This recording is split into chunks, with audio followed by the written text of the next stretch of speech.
Ladies and gentlemen, Your Excellencies, Bapa-bapa, Ibu-ibu yang hormat, Assalamualaikum warahmatullahi wabarakatuh. Firstly, I would like to call Qari Junaidun Idris to recite some verses from the Al-Quran.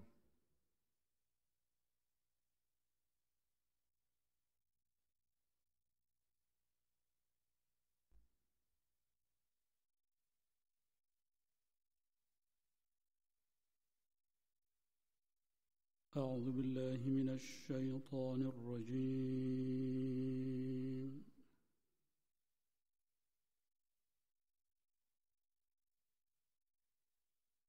بسم الله الرحمن الرحيم.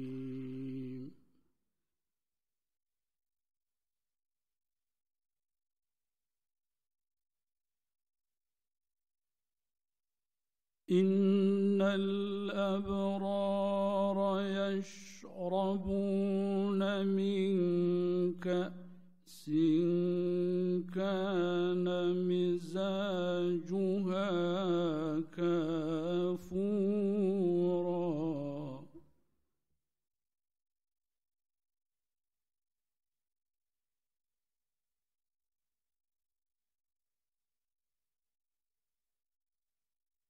عينا يشرب بها عباد الله يفجرونها تفجيرا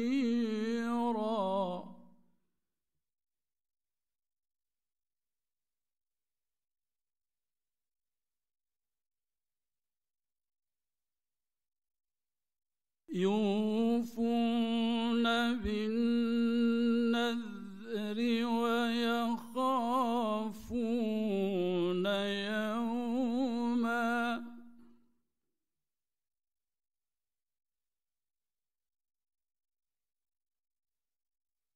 ويخافون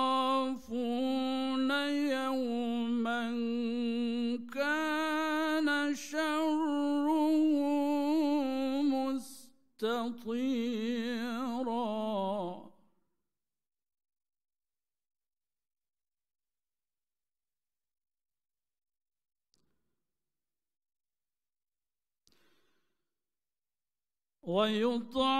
ويطعمون الطعام على حبه مسكينا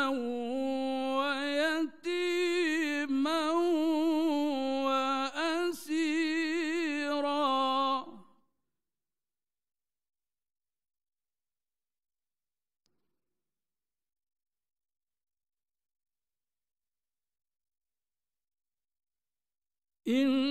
إنما نطعمكم لوجه الله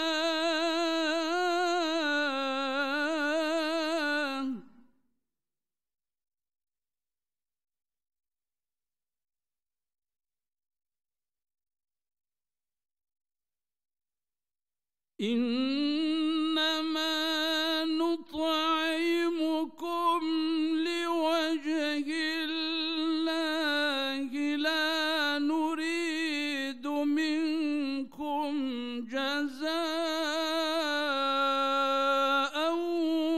ولا شكورا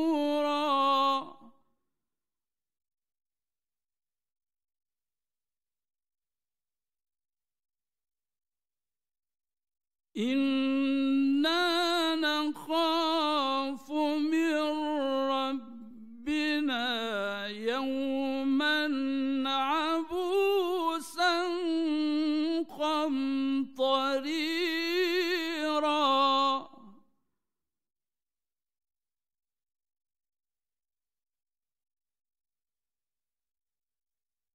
فوقاهم الله شر ذلك اليوم ولقاهم نضرة وسرورا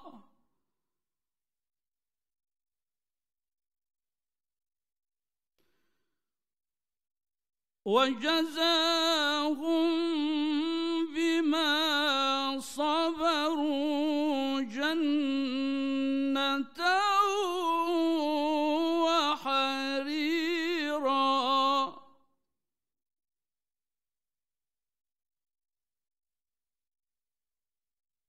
متكئين فيها على الأرائك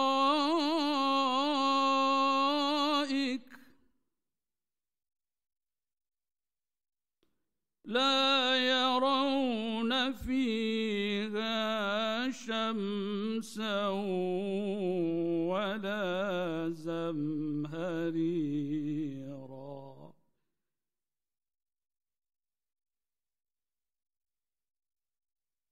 ودانية عليهم ظلالها وذللت قطوفها تذليلا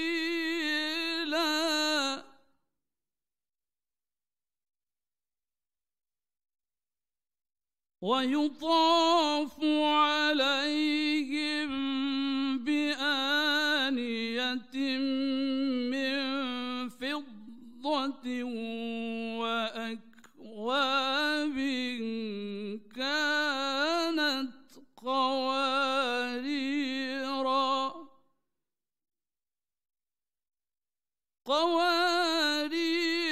من فضة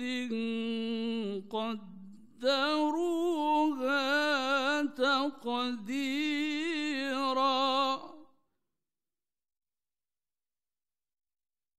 ويسقون فيها كأسا كان مزاجها زنجبيلا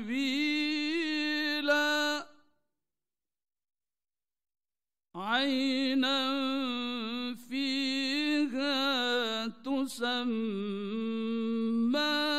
سلسبيلا صدق الله العظيم. السلام عليكم ورحمة الله وبركاته. Thank you very much, Shukran Jazeeran, Kari. I would like to just start off with some introductory remarks and just set the scene by going through the agenda.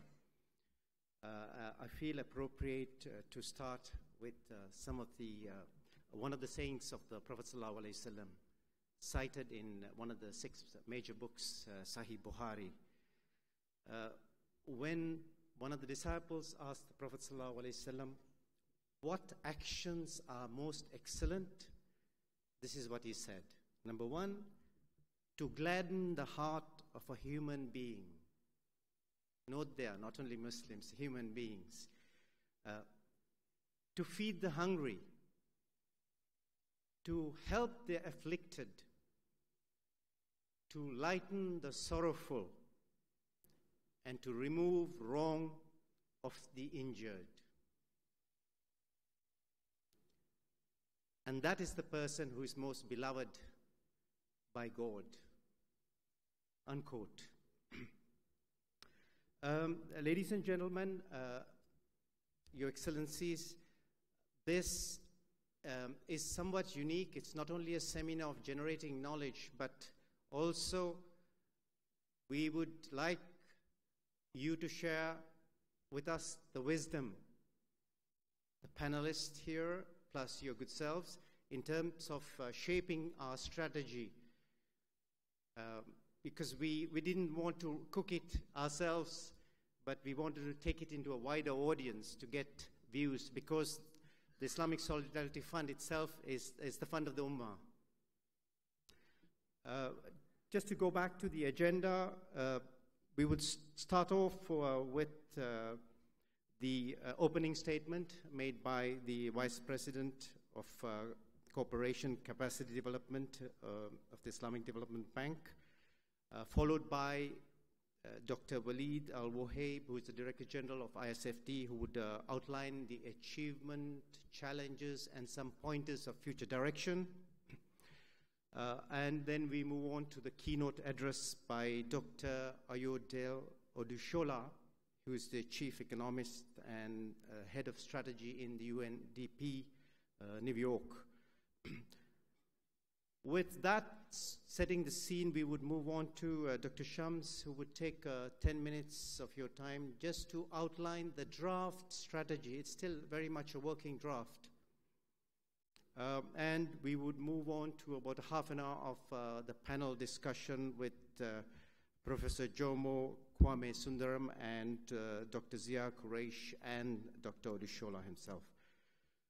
And then we would like to open the floor to have your questions and comments for hopefully about 20 minutes or half an hour, time permitting. And we would like to then take the opportunity of showing a short film on Indonesia, ISFD IDB success in Indonesia.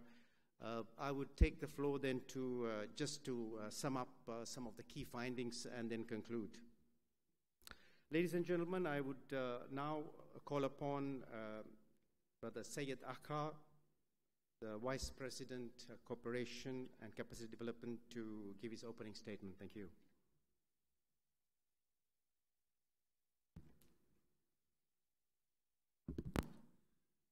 Bismillah ar-Rahman ar-Rahim.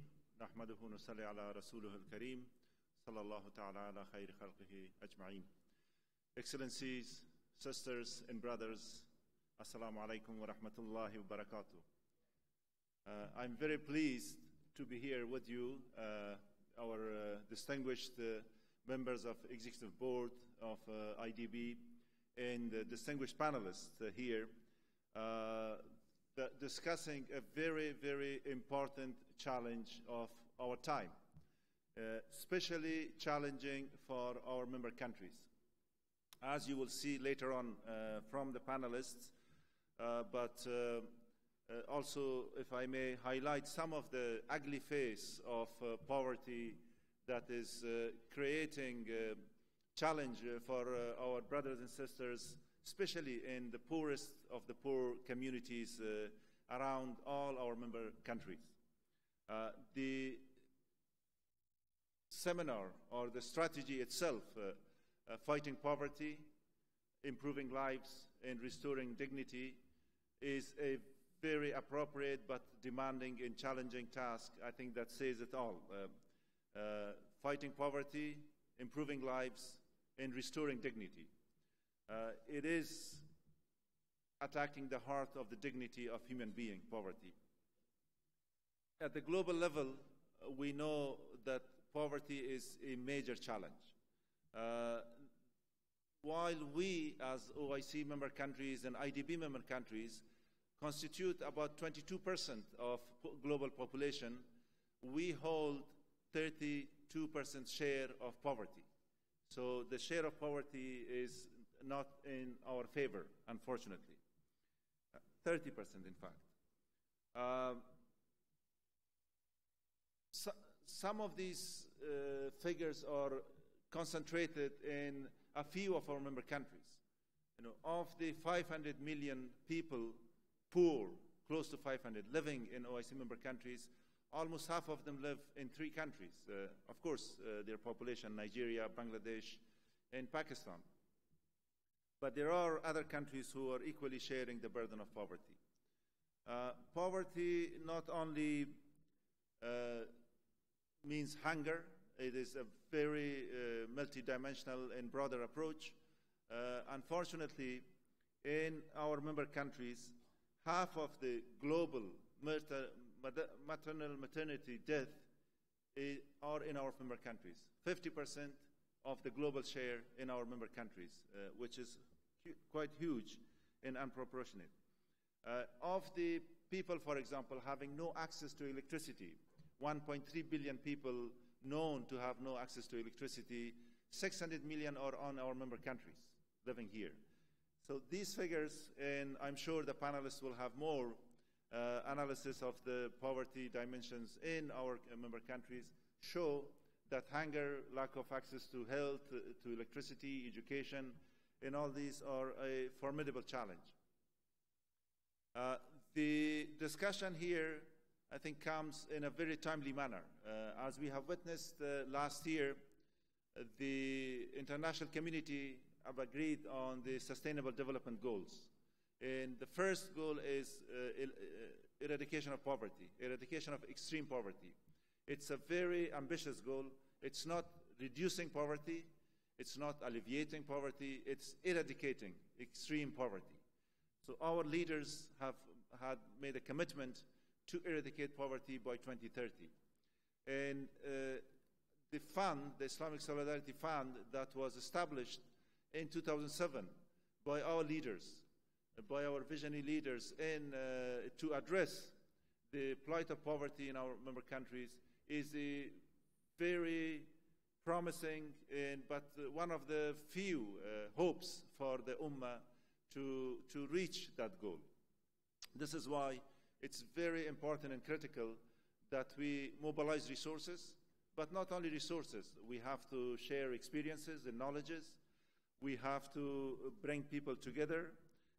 We have to have best practices, and also through other means of investments, cooperation, and other instruments that we have in our hand to work together to address this formidable challenge that we have in our hand. The strategy, the draft strategy, I think is addressing the right issues. It is focusing mainly on enabling approach. It's not only to finance and to help, because we all know that financial resources, despite whether it is 10 million, 10 billion, 20 billion, will be limited.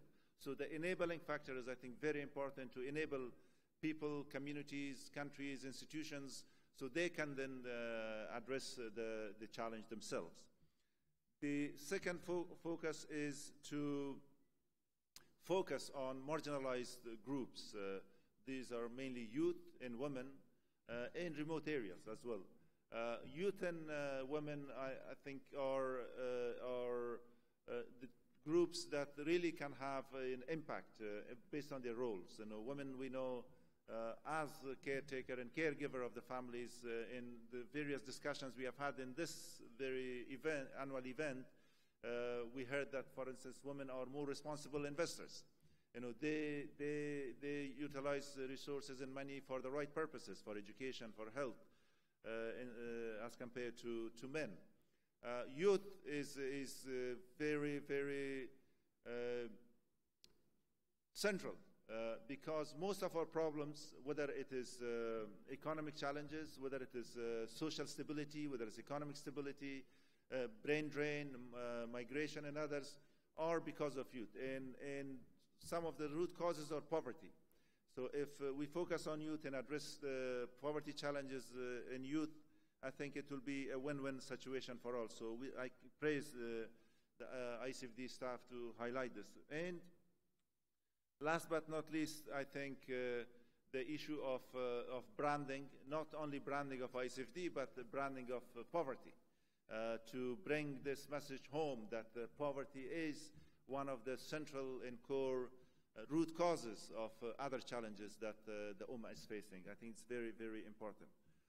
I hope that with the distinguished participants and with the help of our very able speakers, we will be able to focus our deliberations in the next few hours and to bring the issue of poverty into the global context of the Sustainable Development Goals, and also discuss this draft strategy in more details to provide feedback to all of us and help ICFD management and technical staff to come up with the appropriate strategy for the next 10 years that will address the need of our Ummah across our member countries.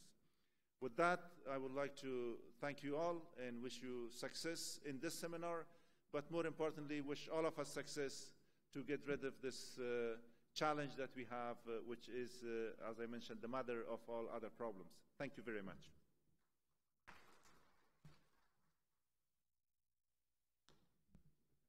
Thank you, Mr. Vice President, also drawing the attention to youth and women. Now I would like to, it gives me great pleasure to call upon the Director General of ISFD.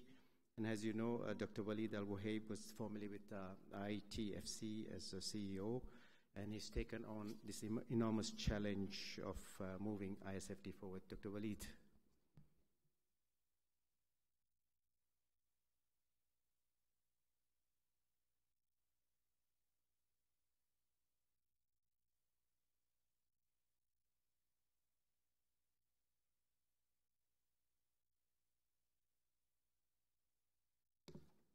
بسم الله الرحمن الرحيم.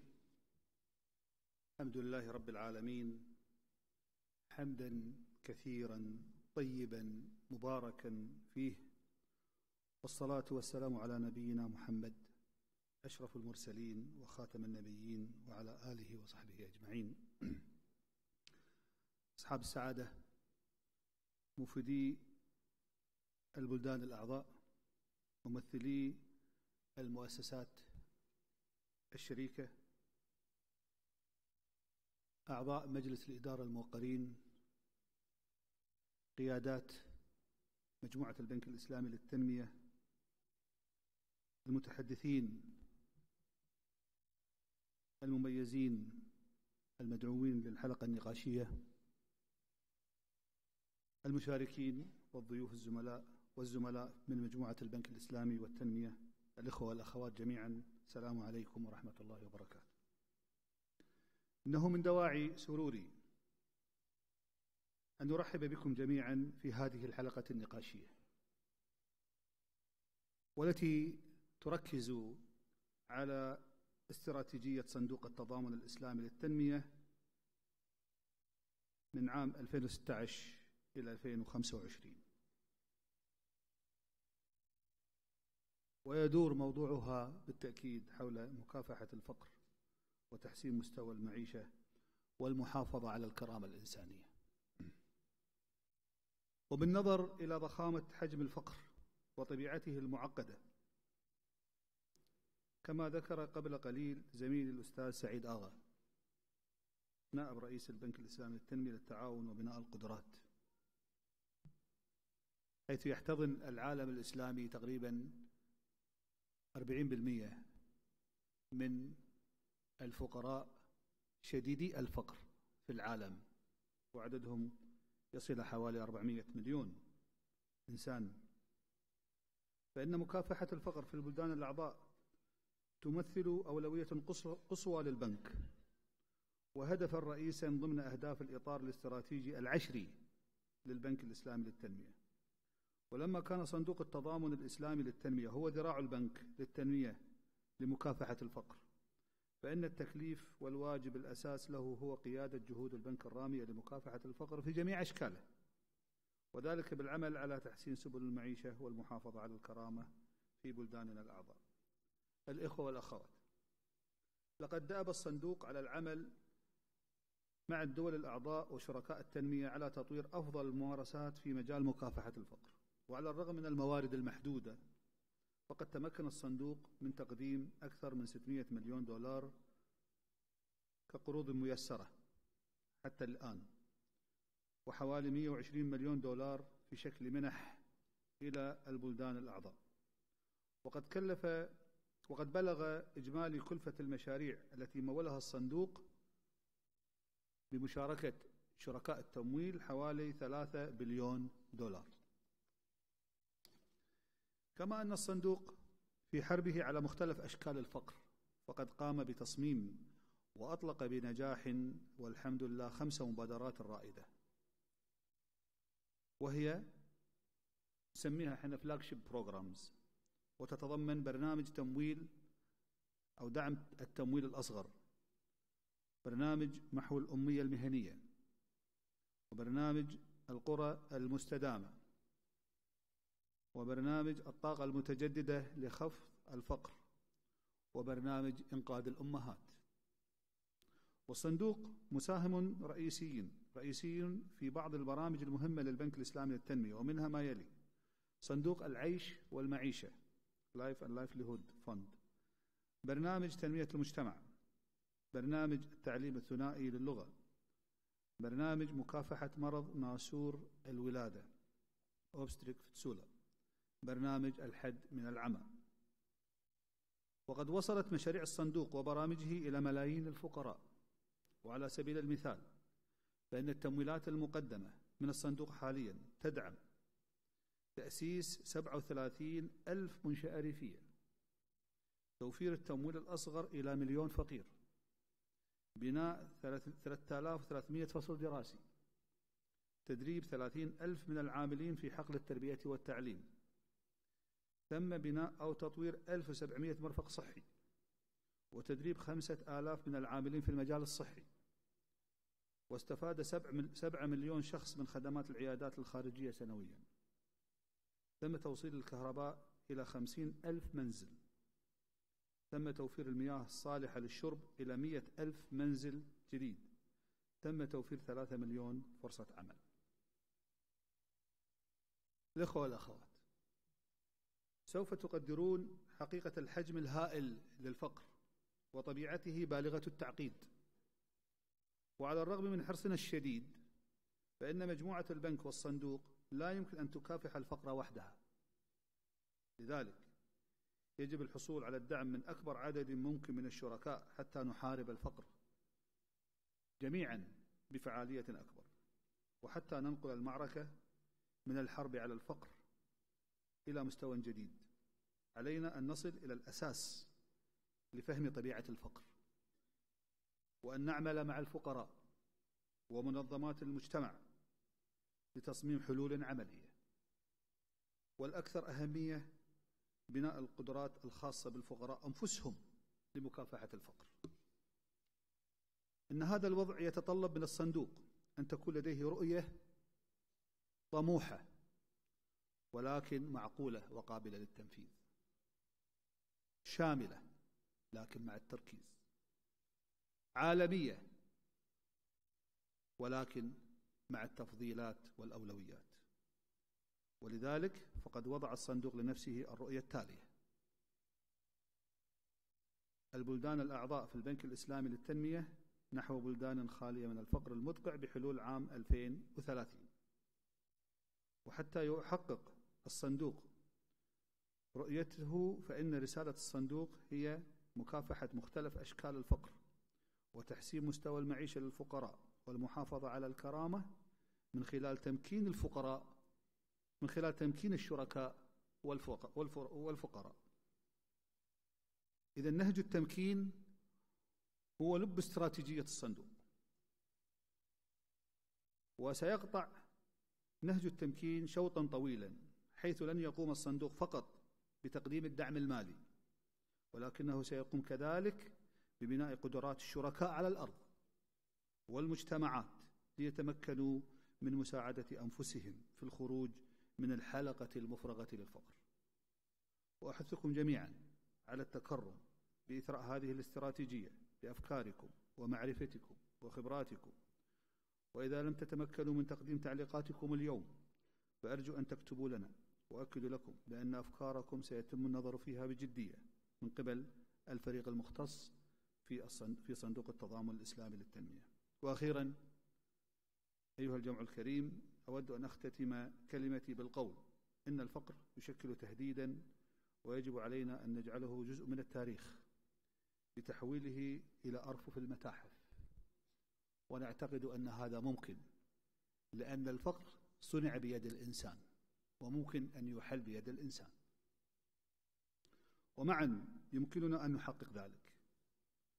وأأمل من صميم قلبي أنه بحلول عام 2030 سنعيش في عالم لا ينام فيه أحد جائعا، ولا تموت فيه امرأة أثناء الولادة، ولا أطفال فيه محرومون من الدراسة، ولا شباب فيه لا يجدون فرصة العمل مع عدم إغفال أحد أو تهميشه.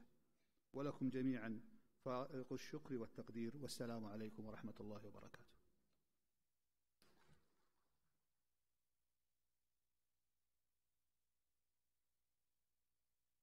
Thank you very much, Dr. Walid, for outlining the landscape of poverty and the need for us to forge partnership and work with the people to shape their own destiny. It gives me great pleasure now to call upon Dr. Ayodele Odushola, who is the Chief Economist, the Head of Strategy and Analysis Team of the Regional Bureau of Africa, with UNDP, having a lot of experience both in terms of research and hands-on experience. So over to you, Doctor.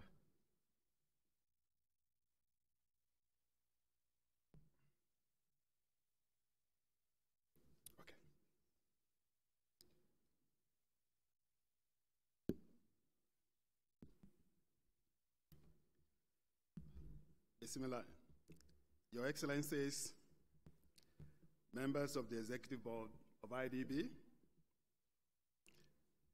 Mr. Said Aka, the Vice President, Dr. Alwaud Waib, Director General of the Islamic Solidarity Fund for Development, referred panelists, distinguished participants, ladies and gentlemen.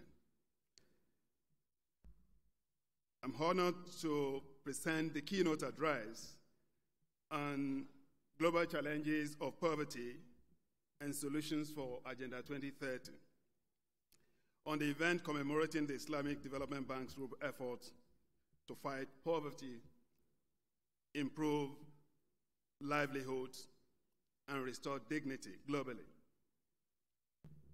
The theme is particularly important to generate debates and discussions on how to operationalize the 2030 Agenda on Sustainable Development, whose aim is to leave no one behind by eradicating poverty and rapidly reducing inequality around the world. Excellencies, distinguished ladies and gentlemen, to eliminate global poverty by 2030, it is important to know, one, why is eradicating poverty important to everyone? Who are the poor? Where do they live? And what can be done to lift people out of poverty? Why must the world worry about poverty? The world is not only concerned about poverty just because it is a measure of quality of growth and an indicator of measuring progress on human development, but also an important measure of social and political stability and an indicator of predicting eruption of conflicts and violent extremism. Most people all over the world do not bother about who governs them. Once the issues of job, food, and poverty are addressed, it is a major barometer for measuring well-being. That's one of the reasons why everybody worries about poverty. How has the world fared on poverty over the past 3.5 decades? The share of people living in poverty has been declining over the past 3.5 decades. And in spite of the fact that population grew by 59% between 1981 and 2010 alone, the developing world poverty declined by 59.6% from 52% to 21% during the period. The absolute number of people living on less than $1.25 a day fell from 1.9 billion in 1981 to 1.2 billion in 2010. Over 700 million people brought out of poverty in 3 decades. But a substantial part of this, about 500 million, came between 2005 and 2010. The first time such a large number of people would be moved out of poverty in just about 5 years. Thanks to sustained growth across most of the developing world, particularly in China, who succeeded in taming poverty, but experienced reversal on inequality. And other populous countries like Brazil that reduce both poverty and inequality. With an estimated 900 million people in 2012 living on less than $1.9 a day, extreme poverty remains unacceptably high, and it threatens the target of leaving no one behind by 2030. But this is not the case for absolute poverty until the last 1.5 decades. Yet, not so for sub-Saharan Africa, where absolute poverty is yet to decline. It is the only region in the world where the number of people living below the poverty line actually doubled, rose by 101.95%, from 205 million in 1981 to 414 million in 2010. It declined by 25.6% in Latin America and the Caribbean, fell by 81.3% in China, and 6.76% in India.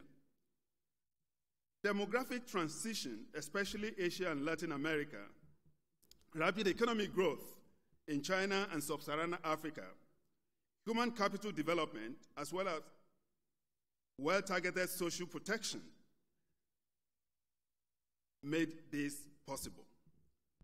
High initial inequality in most countries, and especially those countries that have already been mentioned by the Vice President and the Director General, made growth elasticity of poverty in many of these countries to be quite sticky. In most countries where inequality is very high, it is very difficult for growth to really translate to meaningful poverty reduction. And this is one of the strategic areas we think we need to focus attention on. Distinguished ladies and gentlemen, to be able to direct attention and resources to poverty reduction effectively, it is important to know where the poor live. The 2015 Global Monitoring Report captures this, and I quote, "While pockets of ultra-poverty exist around the world, sub-Saharan Africa is home to most of the deeply poor. As of 2010, about 2/3 of the world live in sub-Saharan Africa, about 34% of the global poor people, and 33% of them in India, while 1/3 is shared across the rest of the developing world.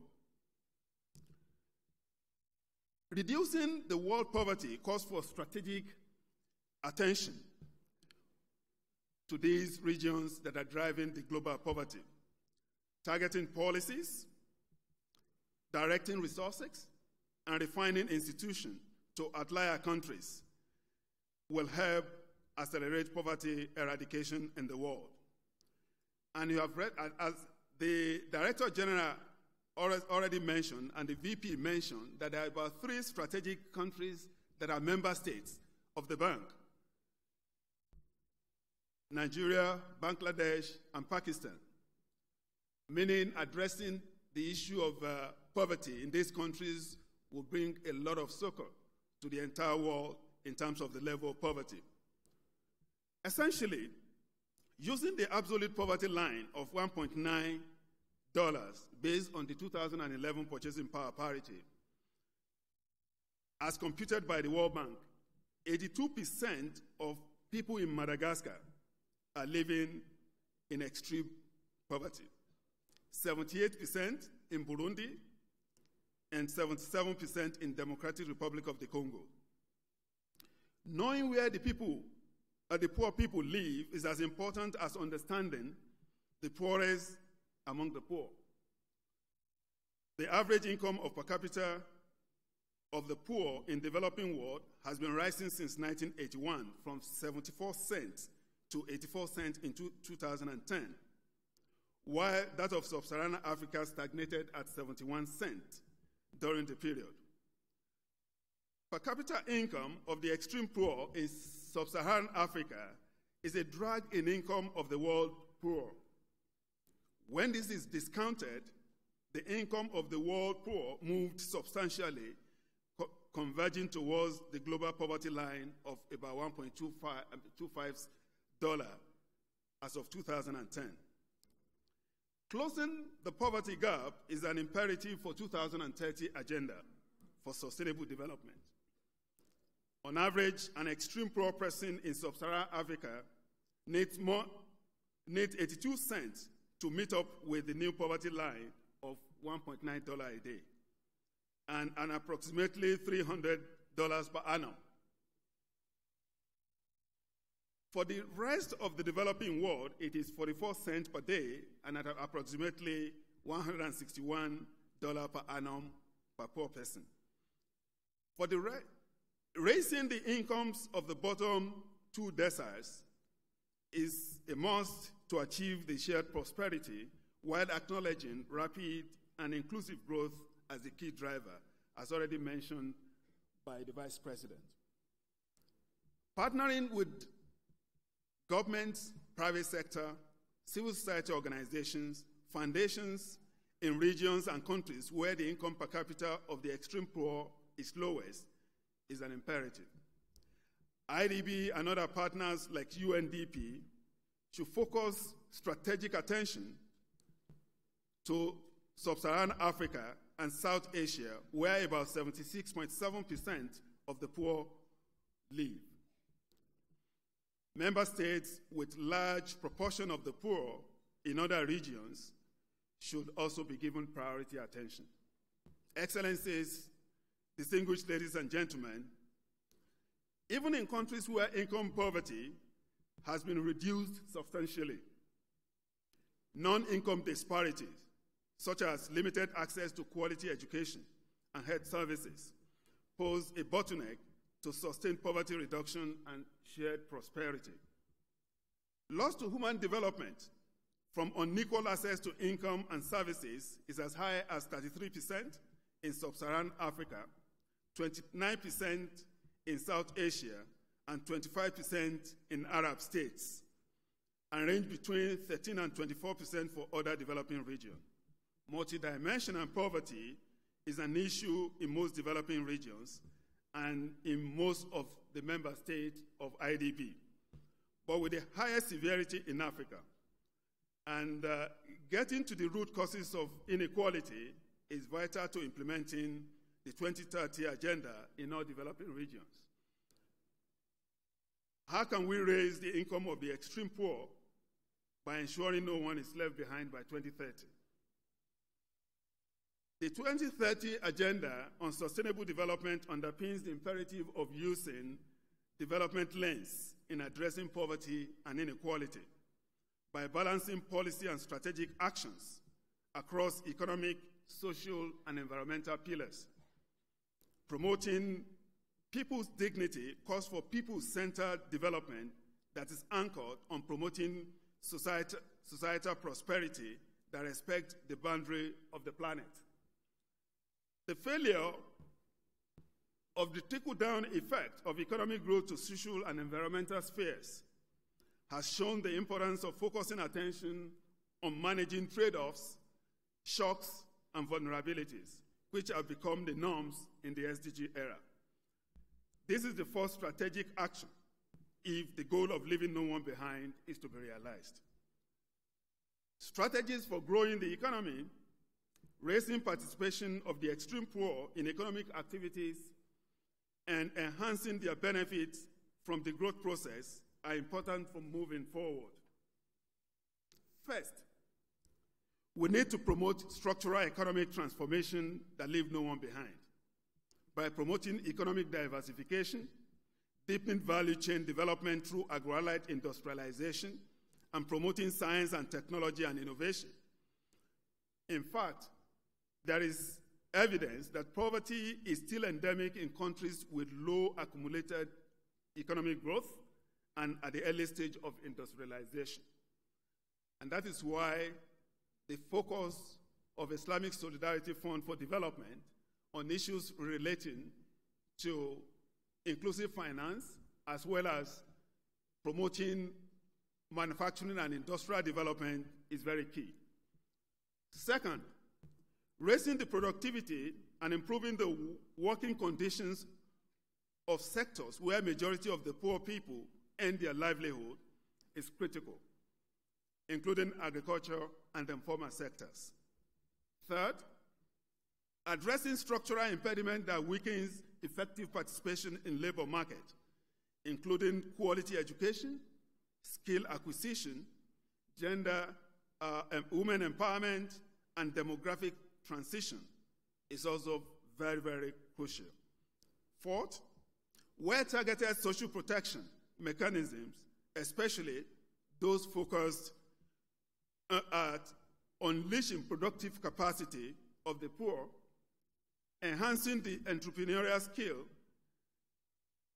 and empowering women and youth, as well as the marginalized, are equally important. Fifth, environmental sustainability challenge is a global concern, particularly as climate change and its impact on the natural resources, the main livelihood of most of the poor, such as forest and water. Finally, Islamic Development Bank should work with other IFIs and UNDP to improve poverty measurement by building national capacity, statistical capacity to enhance consistency and timeliness of household surveys and transforming the national account to reflect real-time happenings within the economy. To this effect, promoting data revolution is at the heart of implementing Agenda 2030. Excellencies, ladies and gentlemen, let me conclude by saying that the depth of the remaining poverty, the unevenness in shared prosperity and opulence, and the persistent disparities in non-income dimensions of development are daunting challenges that cannot be handled by a single actor. And that is why I personally find the Islamic Solidarity Fund for Development quite important in driving the 2030 agenda forward. The SDGs cannot be achieved without collective and collaborative actions.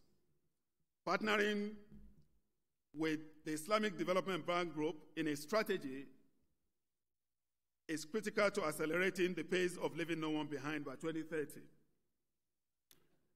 I want to just underscore that UNDP is ready to work with the bank to enhance capacity of government for bankable projects. Capacity development is our primary mandate, and our presence in all the countries of the world and member states of IDP is another strength, and we intend to really explore this to effectively partner with the bank to achieve its strategic agenda. It also calls for blended financing mechanisms that unlock public and private resources, leverage all forms of development-oriented foreign investment, and innovative finances such as Green Climate Fund, and complemented by accelerated and predictable official development assistance.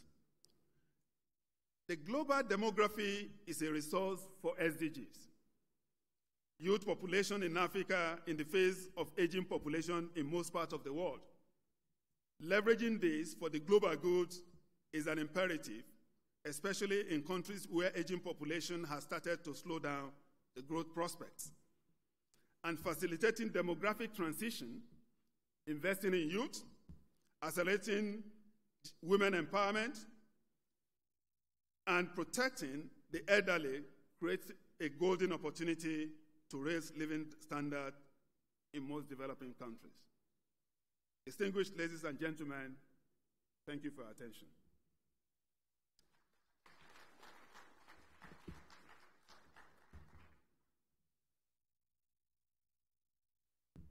Thank you very much, Dr. Adushola, for covering quite a span of things, also pointing out out what areas which we need to concentrate geographically and the strategies that we have to really advocate in moving forward.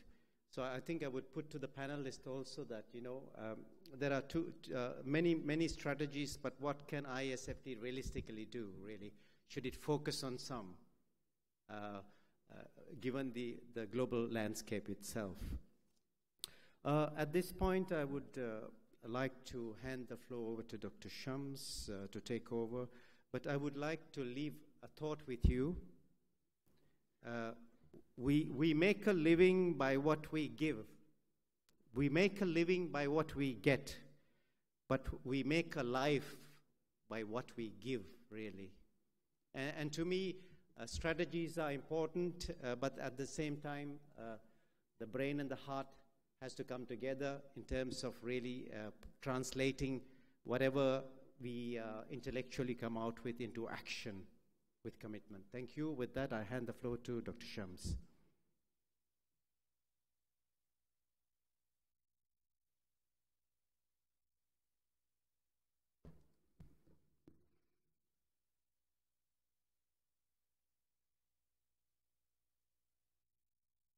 Thank you very much, Dr. Safiullah. This really kickstarts the second session of our seminar today, which is primarily focused on ISFD strategy. And then after the first presentation I'm going to make, we will move on to the panel discussion. The title of the presentation I have is the title of the seminar, which is Fighting Poverty, Improving Lives, Restoring Dignity, ISFD Strategy 2016-2025. The keynote speaker has briefly touched on the landscape of poverty, which I would also like to share with you. There are about 1.5 billion extreme poor globally, 1/3 of which live in IDB member countries. Now, out of 56 member countries of the Islamic Development Bank, 23 are categorized as low human development. 2 out of every 5 people living in our member countries are multidimensional poor. A large majority of them live in sub-Saharan Africa and South Asia, mainly in middle-income countries. Half of these poor live in sub-Saharan Africa, and a vast majority, nearly 82%, live in rural communities. If you look at the map here, it shows you the intensity or percentage of poverty in our member countries. If we move towards the Western African region, the intensity increases. But this graph really shows you another shape, which is the member countries hosting more than 10 million multidimensional poor each. 3 countries, as you can see, Nigeria, Pakistan, and Bangladesh, host nearly 250 million multidimensional poor. Well, in order to really address the menace of poverty, the global community has come together and approved the Global Agenda for 2030 in form of 17 Sustainable Development Goals and 169 targets. Coincidentally, the Islamic Development Bank has also approved its 10-year strategic framework, of which inclusiveness is one of the key strategic objectives. And among the 6 strategic pillars, the contribution of the Islamic Solidarity Fund for development is primarily towards social development, capacity development, and economic and social infrastructure. Well, in last 8 years of its existence, ISFD has made great strides. We have built a track record by providing nearly $700 million of development financing in terms of soft loans and grants to our member countries. The total cost of these projects is nearly $3 billion, as mentioned by the Director General. As you would expect, 2/3 of the ISFD financing has gone to sub-Saharan Africa, but of course we have been very active in other regions as well. Many of these investments have gone to rural development, education, health, finance, and growingly in renewable energy. ISFD investments in development financing primarily depend on our income because we are a Waqf fund. The investments have been somewhat low compared to our expectation in the past years. Our capital, paid-in capital, has been nearly 1/4 of the target capital of ISFD, which was $10 billion. However, till date, member countries and IDB have paid nearly $2.4 billion to the capital of ISFD. Now, this really is a bit of a binding constraint on how much can we make in terms of income and how much can we invest into projects. This is the summary of key strategic issues which are internal to ISFD, which include, one critical issue is really that ISFD is less known in the outside world. Perhaps some of you have heard of ISFD for the first time today. Resource mobilization is a big challenge. We have been able to only collect $2.4 billion as paid-in capital, as I just mentioned. Historically, returns on investments have been somewhat low. We still don't really have that flagship story that we can sell to the outside world and mobilize more complementary resources. We remain a small team within IDB.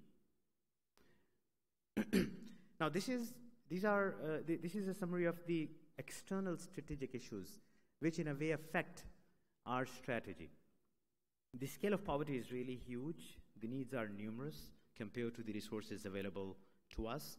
Many IDB member countries have been driven into conflict and fragility in the recent past. With refugee crisis persisting, the priorities of donors are really on humanitarian issues.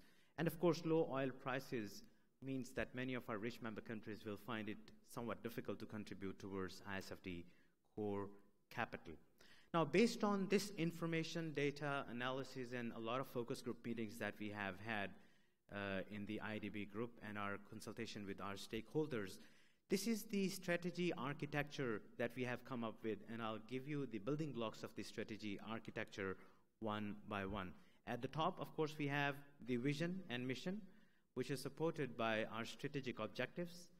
And the next, we have 5 strategic pillars, and at the bottom, we have the enablers of the strategy. I'll go through each of this building block one by one. The vision we really have set for ourselves for 2030 is IDB member countries free of extreme poverty by 2030. There is no escape from this goal, primarily because this has become the global ambition of the 2030 agenda.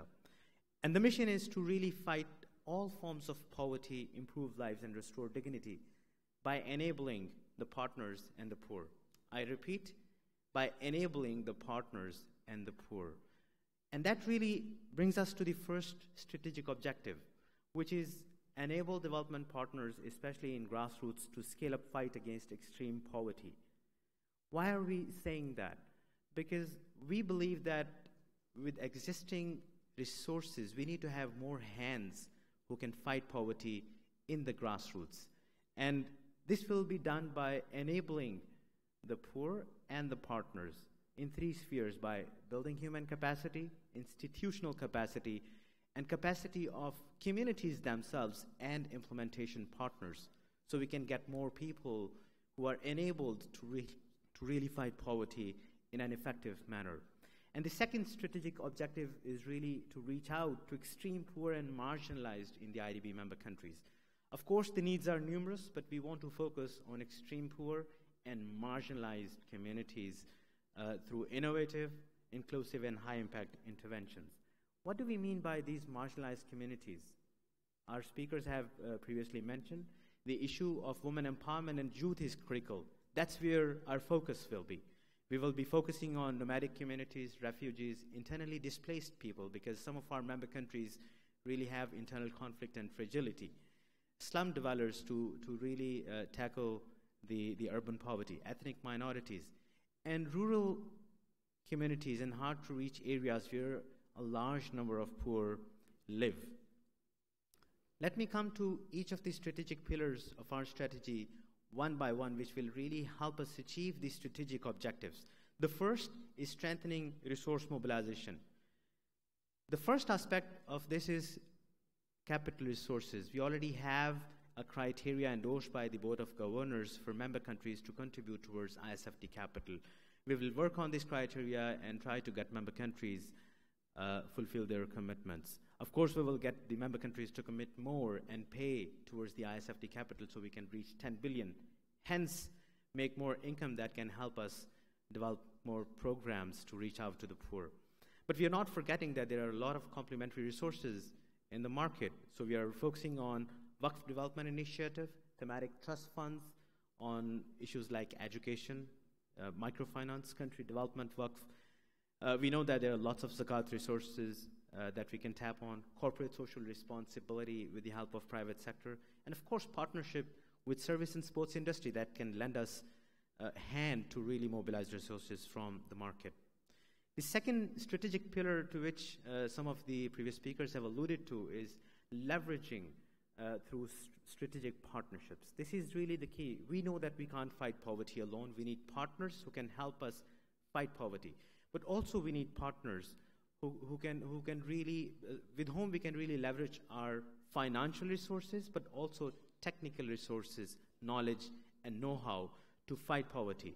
And this will be done in 3 spheres, including multilateral partnerships, bilateral and regional partnerships, and of course grassroots partnerships, because we need to know the nature of poverty in the grassroots. And the best people to know that are the local NGOs and community-based organizations. So we really want to partner with them, but more importantly, partnering with the poor to enable them to fight poverty. The third strategic pillar is developing high-impact, scalable flagship initiatives. We already have some of the flagship programs which have made some good progress in some of our member countries, including Save the Mothers, Microfinance Program, Renewable Energy for Poverty Reduction, Integrated Community-Driven Development Program, which is present very much here in Indonesia. But we also plan to develop more flagship initiatives that we can scale up in more member countries. Water is a big issue in some of our member countries. Education is also something that we would like to focus on going forward. Earning with dignity. Now, this is really what previous speakers have been talking about, the issue of jobs for the youth and women. We want to develop flagship initiatives around this issue so we can provide more jobs, enable more poor, improve their livelihoods going forward. We also want to introduce a pilot projects initiative for quick wins that can really help us find out some of the local indigenous innovative solutions that we can fund and hopefully scale up into flagships. Now, we know that in today's world, donors are growingly impatient to see the effect and impact on ground. Hence, we really want to improve the delivery of results by introducing a new integrated results management system, project implementation through local development partners who can really reach out to the local communities, and of course, introducing a project preparation facility. The projects for fighting poverty are some of the most complex projects, primarily because we have to deal with communities, we have to deal with people, and in order to make these projects bankable and viable, we need resources to be invested into preparing these projects ahead of time.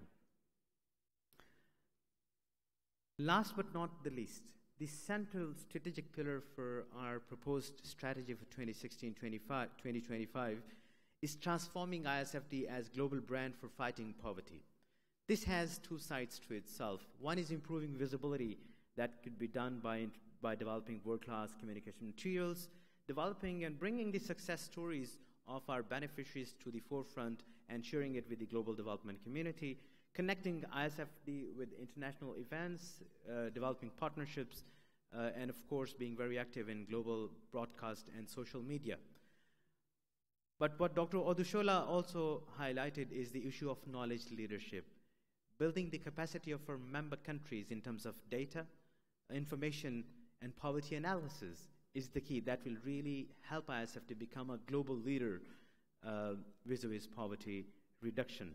Of course, we want to improve the statistical capacity of our member countries and develop a repository of poverty reduction solutions. We don't have to reinvent the wheel all the times.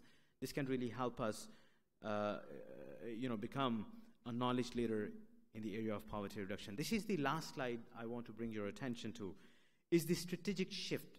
Of course, you would expect ISFD strategy to be fully aligned with the IDB 10-year strategic framework And as you have seen, it is pretty much aligned with the Global Development Agenda for 2030 as well. What we are focused in this strategy is on the enabling approach for scaling up fight against poverty, and by which I have mentioned partnering with the poor, partnering with the local partners so we can have additional hands, extra hands to fight poverty. As Dr. Willie loves to say, more troops on ground to fight poverty. And also, we are focusing on Islamic tools for resource mobilization, primarily focusing on waqf, zakat, because there is a lot of potential. And we have some very good experience in the bank that we can leverage on and mobilize more complementary resources from the donors, from the development partners. We will be focused a lot on developing partnerships and leveraging those partnerships for developing new tools for financing, for knowledge and know-how, for technical solutions for poverty reduction. And of course, we are going to put a lot of emphasis on branding and global leadership for ISFD. That really brings me to the end of the presentation for ISFD strategy, and really opens the session 2, which will be discussing 2 aspects. One is eradicating extreme poverty in IDB member countries by 2030, and also consolidating the gains of ISFD, improving our strategy and our relevance, the relevance of this strategy to the 2030 agenda. That's what we are going to discuss in the panel. We are indeed very pleased to have some very distinguished panelists with us today.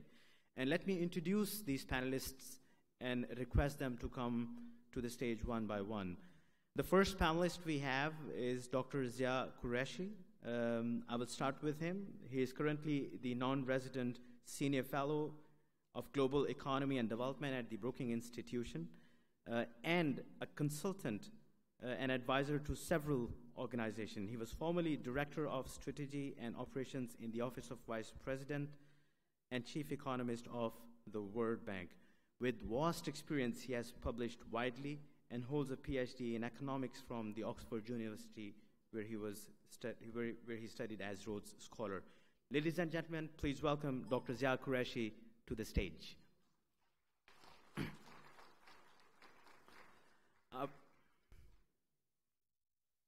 Our next distinguished panelist is Professor Jomo Kwame Sundaram, who is also a very distinguished personality in international development. Professor Jomo was Assistant Director General and Coordinator for Economic and Social Development, Food and Agriculture Organization of the United Nations during 2012-2015. He was Assistant Secretary General for Economic Development in UN Department of Economic and Social Affairs during 2005 and 2012.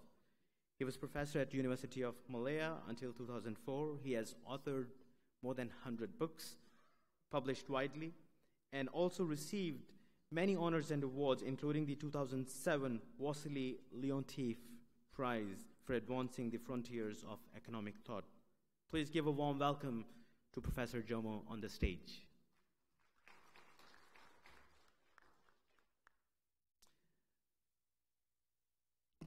You've already heard our keynote speaker, Dr. Ayodele Odushola, and Dr. Safiullah introduced him. I would also request Dr. Odushola to please join us.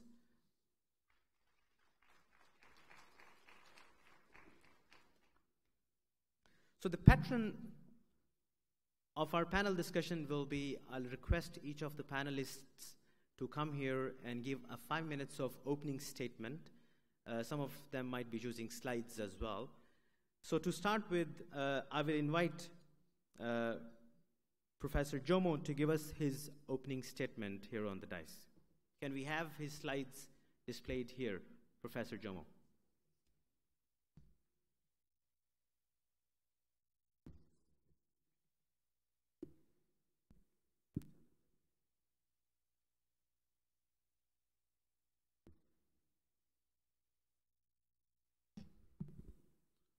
Assalamu alaikum, and thank you very much for this opportunity to be here.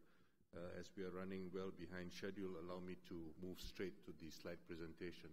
I think it's important for us to recognize that there are many different poverty lines and consequently many different conceptions of poverty around. Very importantly, the most influential one is the one provided by the World Bank, although there are, as earlier presented, a number of other poverty lines available, or definitions of poverty available. I think it's useful for us to reflect on the implications of the most commonly used poverty line, and that's the one from the World Bank. If you look, for example, at the recent poverty line which has been introduced, which is $1.90 per day, using 2011 PPPs, or sometimes the 2012 base year is used, what we basically find is that the poverty line seems to have gone up by 50% from the previous line, which was $1.25, used for the base year 2005. And contrast that with the 1985 poverty line, which was $1 a day.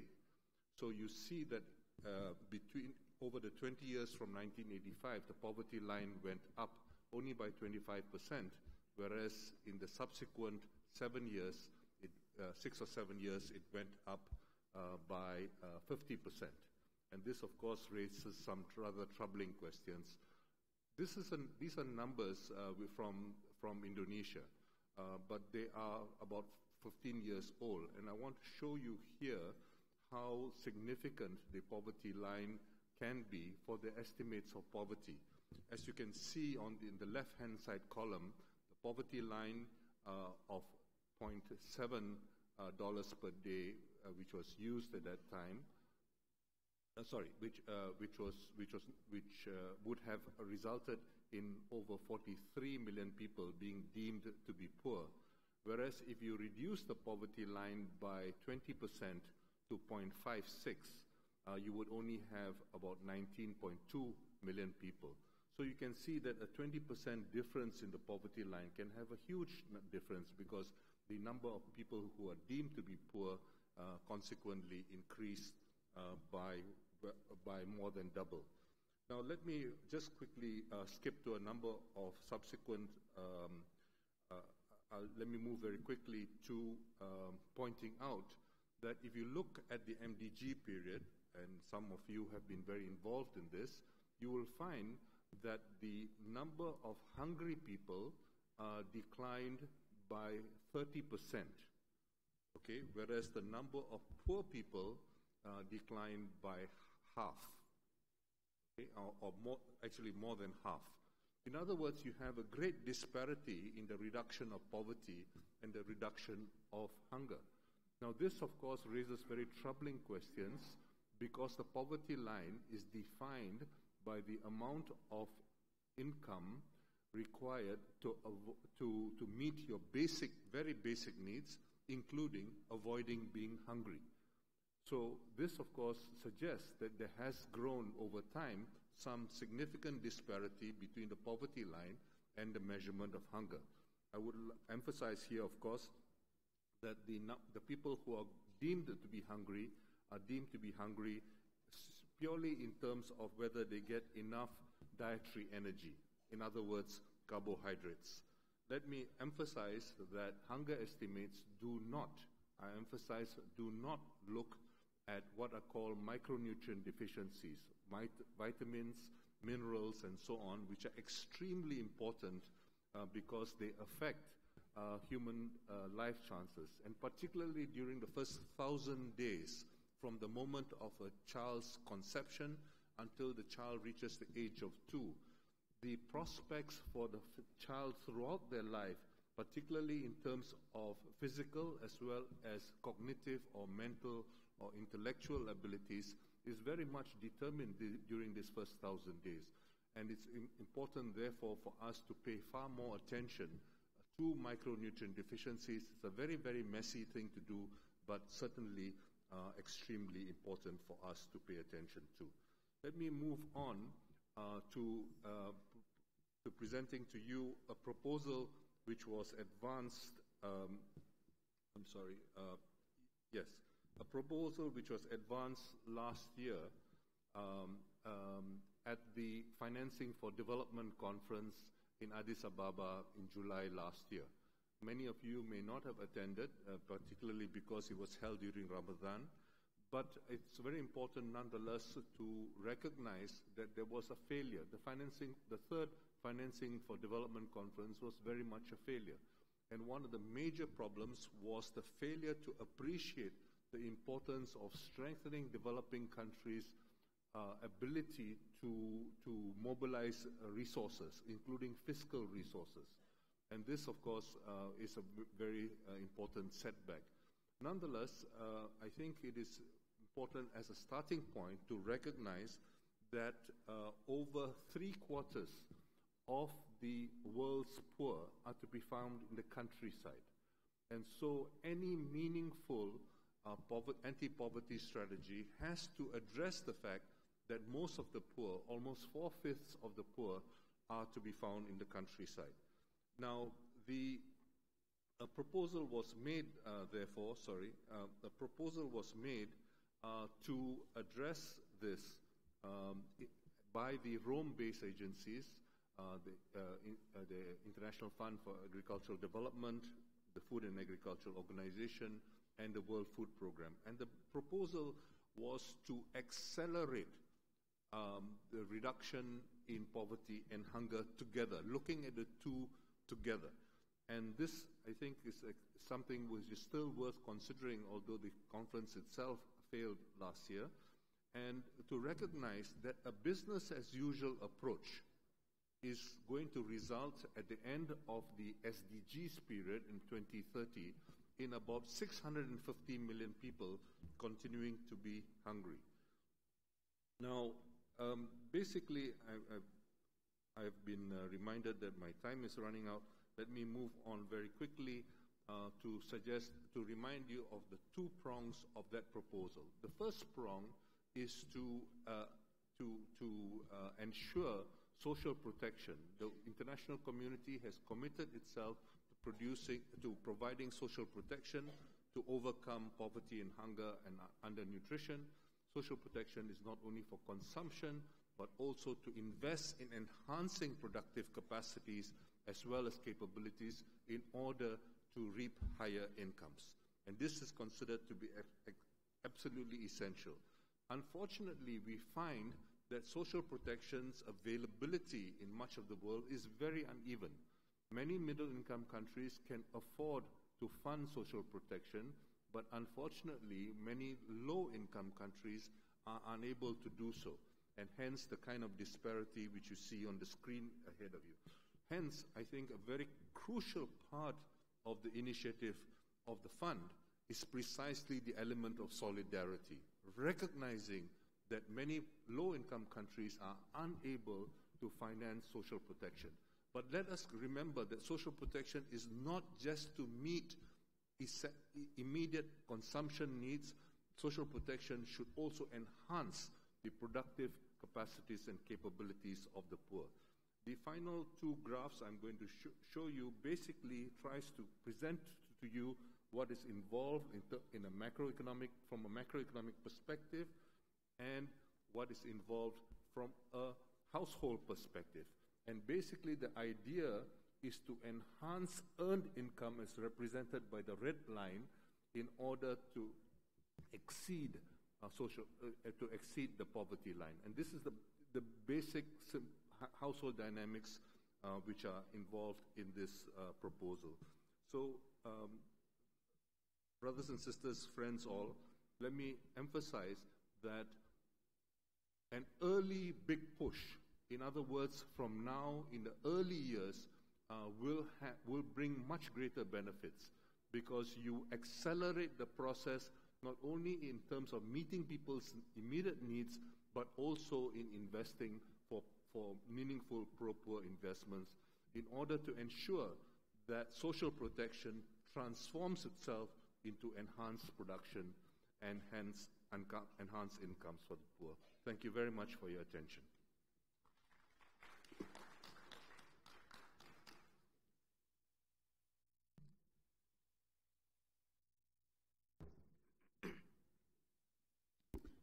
Thank you, Professor Jomo. May I now request Dr. Zia Qureshi to come here and give his opening statement, please.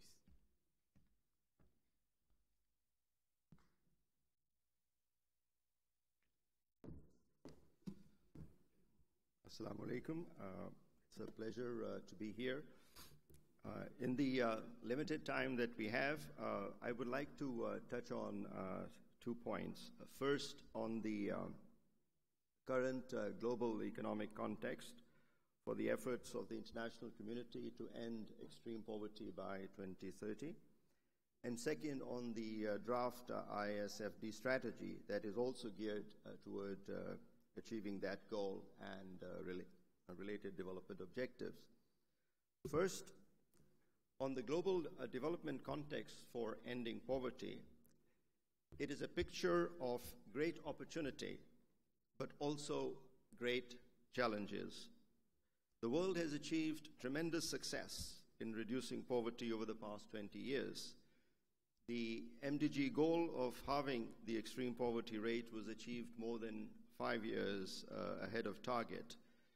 And the World Bank's initial estimates for 2015 suggest that the reduction in the poverty rate achieved over the 1990 to 2015 period was close to 2/3, well above the halving target by the MDGs, targeted by the MDGs. This is indeed a remarkable achievement, and it has created the opportunity, which is now enshrined in the SDGs, to end extreme poverty altogether in the next 15 years. But there are also major challenges in achieving the goal of ending poverty by 2030. We cannot simply extrapolate from the recent trend of a rapid decline in poverty. The global economic context and the very nature and composition of poverty are changing, and there are new threats and risks.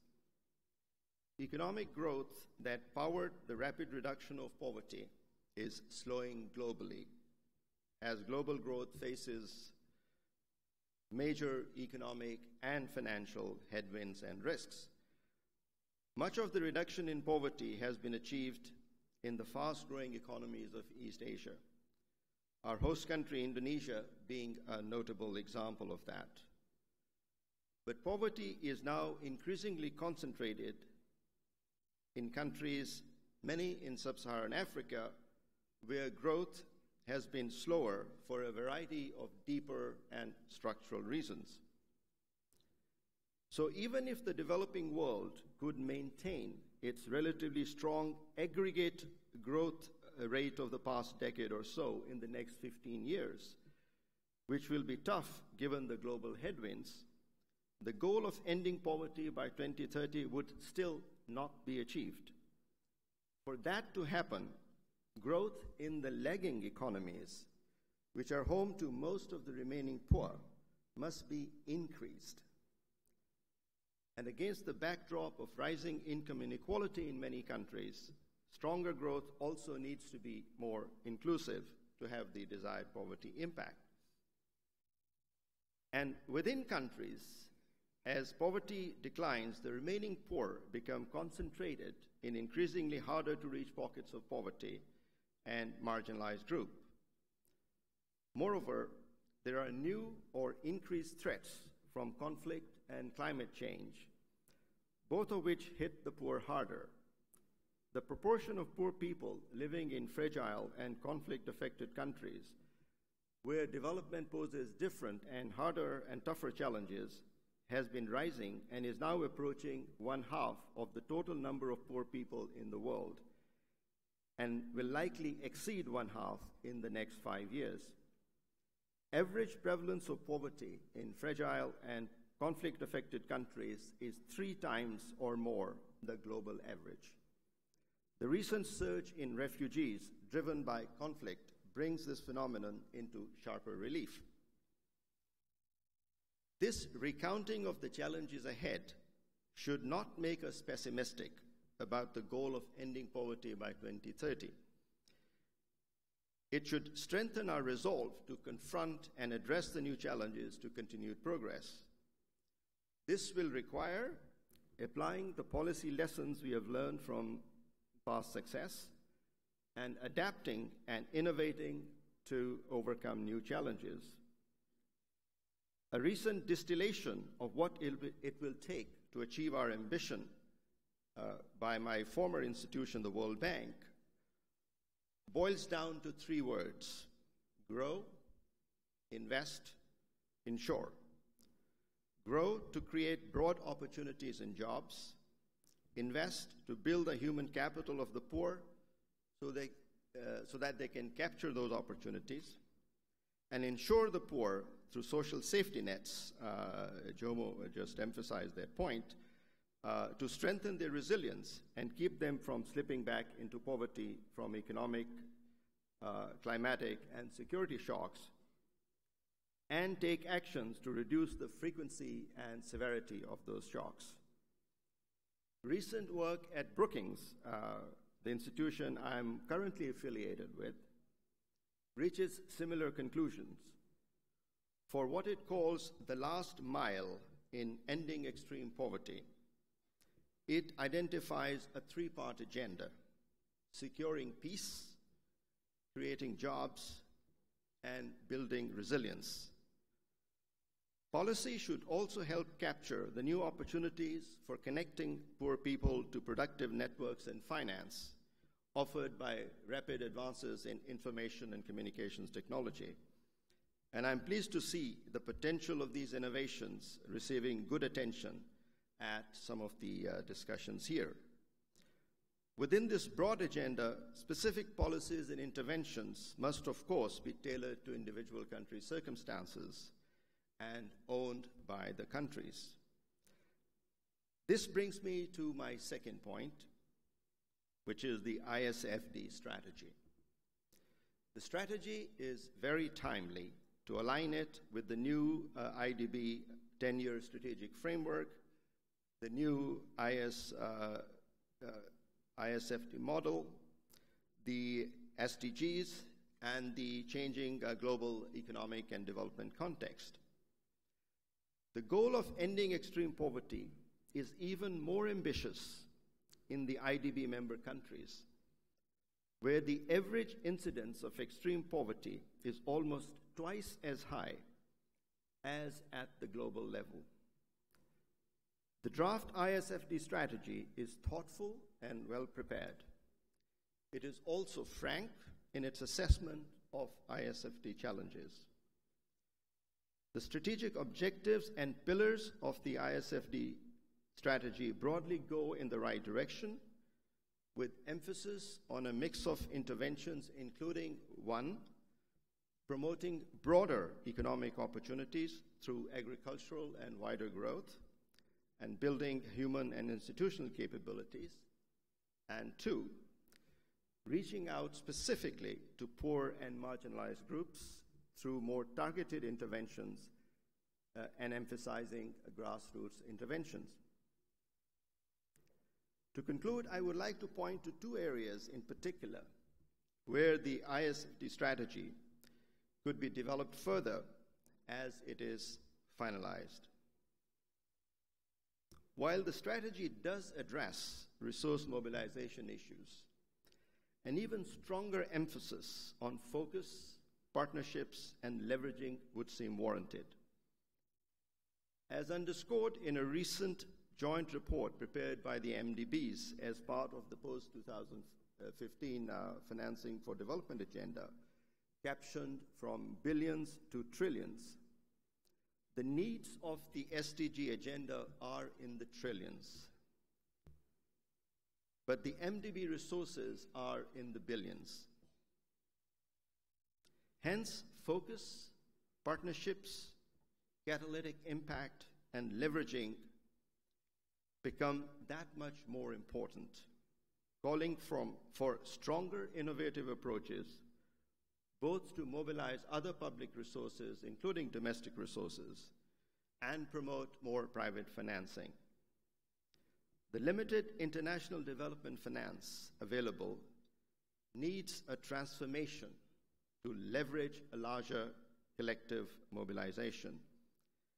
And second, Fragility and conflict do not get as much attention in the draft strategy as they should, given their implications for poverty reduction and development, and given the fact that the incidence of fragility and conflict is much higher in IDB countries, and given the fact that poverty is increasingly concentrated in such countries. The strategy would benefit from a greater examination of the fragility, security, and development nexus, and IDB's appropriate role in fragile and conflict-affected contexts, working, of course, with partners. The recent surge in displacement and refugees, which again impacts IDB countries more, gives this challenge more urgency. Thank you.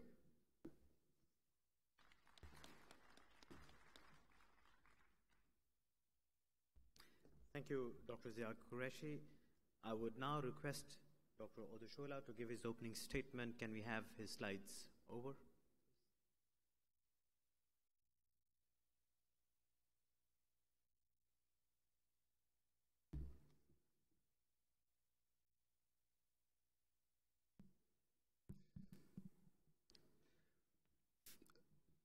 Excellency, thank you very much.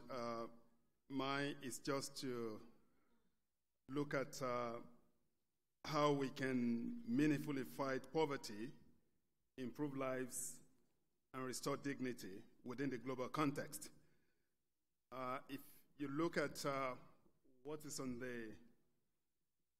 the board, the emerging fact about global poverty points to some points which IDB probably need to take into consideration.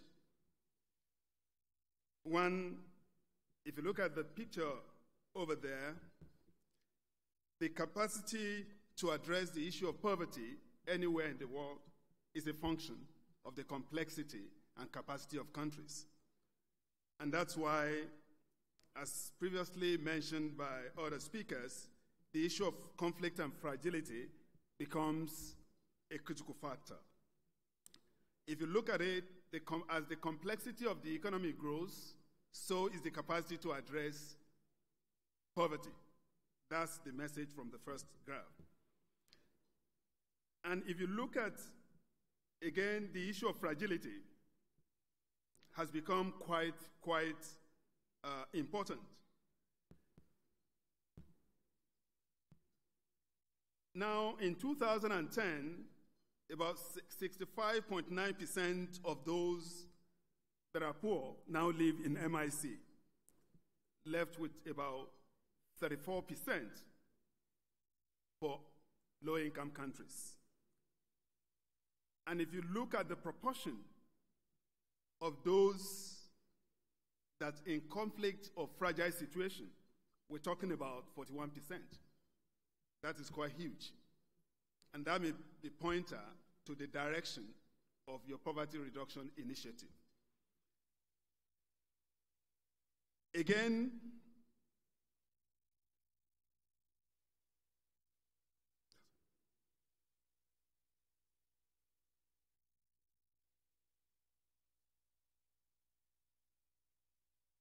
I thought, how best can we really help the finalization of the ISD? And we thought there's need for us to look at what IDB has been doing over the years. And there are some interesting results that are coming out of it. What we did, what I personally did, immediately I got the invitation, is that, okay, what are the good news that are emerging from the activities of the bank over the past 4 decades? We realize that some sectors are really showing very good results in terms of really addressing the issue of poverty. For instance, your interventions in inclusive finance has been quite positive. Mining and industrial sector has really helped in denting poverty. So also is the real estate. But there are some sectors that only have longer-term impact with minimal impact as quick wins, low-hanging fruits. And this relates to the issue of education, transport, and agriculture. Incidentally, they pose some counterintuitive lessons, meaning there's need for us to really look at that and how IDP can really create an environment where those interventions create both long-term and short-term impact that dent poverty. And I think this is one of the areas.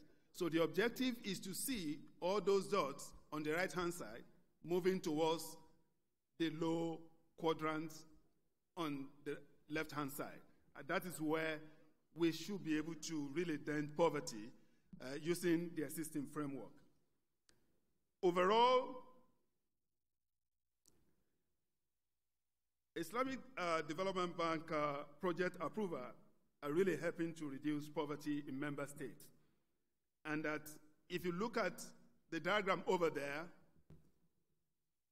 most countries that experience 100 approval and above seem to have succeeded in reducing poverty between 35 and 100%. That is a big achievement. And I'm sure we need to really look into that. How do we really take advantage of this stride, giant stride in terms of achievement? This is one of the areas we need to look at by further increasing the efficiency and effectiveness of operations in these sectors to really maximize impact.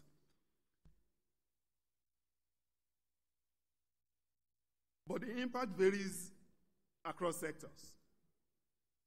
Now, if you look at those on my left-hand side, especially in the area of finance projects, as well as projects on industry and mining, the impact has been quite commendable, very high in denting poverty. But on the right-hand side, those sectors are yet to really accelerate as you have planned, meaning you need to look into those sectors and see how you can further accelerate their contribution to poverty reduction. Now, how do we help in finalizing the strategy and at the same time using them to really accelerate the agenda of leaving no one behind by 2030? One thing that has been quite clear by evidence is that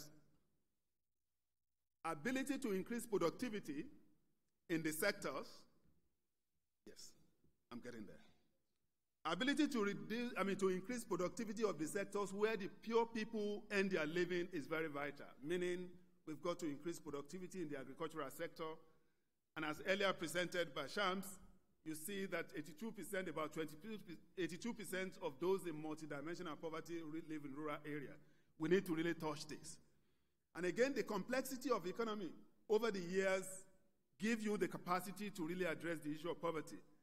That shows the need for us to really help member states to diversify their economy, to promote value chain addition, and at the same time, promote science, technology, and innovation. This is very important, and I know you cannot do everything, but you need to really focus attention in those areas that will really enhance the optimization of the strategy. And finally,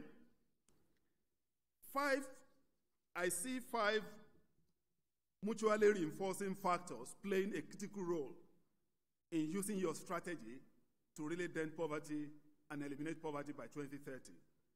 The first one is for us to really promote quality of education, and particularly secondary and tertiary education, in enhancing the skill content of the educational system that will make the youth and women more employable in the labor market. Addressing issue of women empowerment is very critical. You empower one woman, you have empowered the entire household. And if you empower women in the society has been fully empowered and equipped for sustainable and inclusive development. And this is one of the issues we need to really anchor on. We need to ensure well-targeted social protection, but we need to be careful. The social protection we want to put in place should be the one that reinforces productive capacity of the poor. and the society where they live. Again,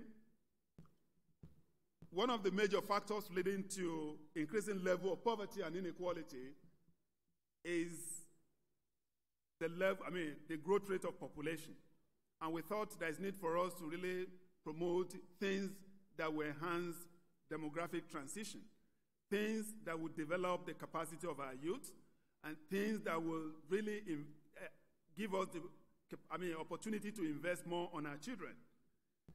And finally, there is need for us to use development lens to address conflicts and violent extremism.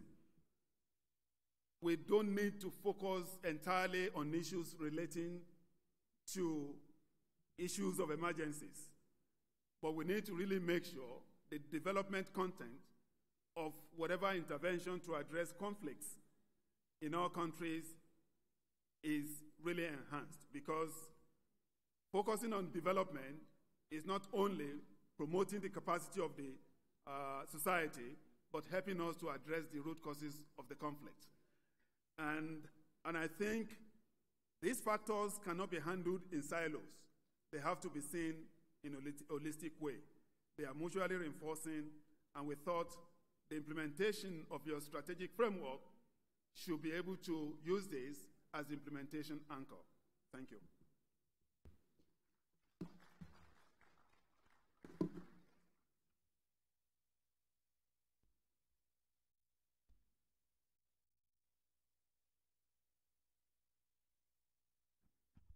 Hello. Thank you, all the panelists, for your wonderful opening statements. In the interest of time, we really have to move towards the audience, because we effectively have only 15 minutes left before we really have to leave this room for the next event to start. But before I move to the audience, I will ask one question to Professor Jomo. You were talking about the initial big push that we need to take in the initial years of the SDGs. Can you briefly tell us, what do you mean by this big push?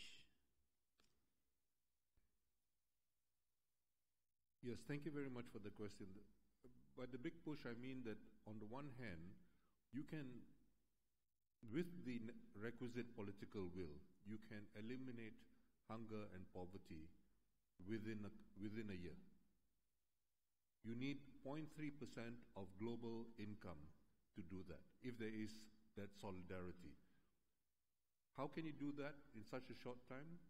Through adequate, comprehensive, or universal social protection. But what we are asking for is more than just getting over the poverty line, more than just getting over the avoiding being hungry. And those additional resources will be needed to ensure that the productive capacities and capabilities of the poor will be enhanced.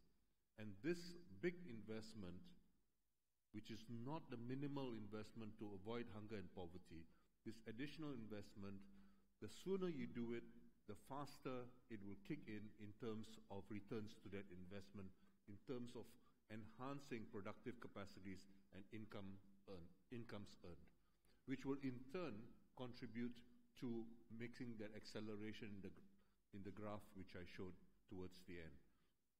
That is what is essentially involved in the big push. Thank you. Dr. Qureshi briefly touched on the issue of inequality, and you have written a lot about the challenge of inequality as well. We have seen that inequality within countries is a big challenge for poverty reduction. Would you like to briefly tell us, what do you think some of the member countries should do to address inequality while fighting poverty? I would request you to please be very brief. This is indeed a big subject. The agendas, of course, vary across countries. I think the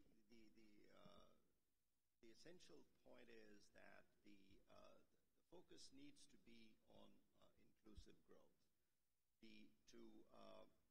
To engage populations in the process of growth itself, not in terms of only broadening the sharing of the benefits of growth, but connecting people to productive networks, to finance, so that they become participants in the growth process and contribute to growth.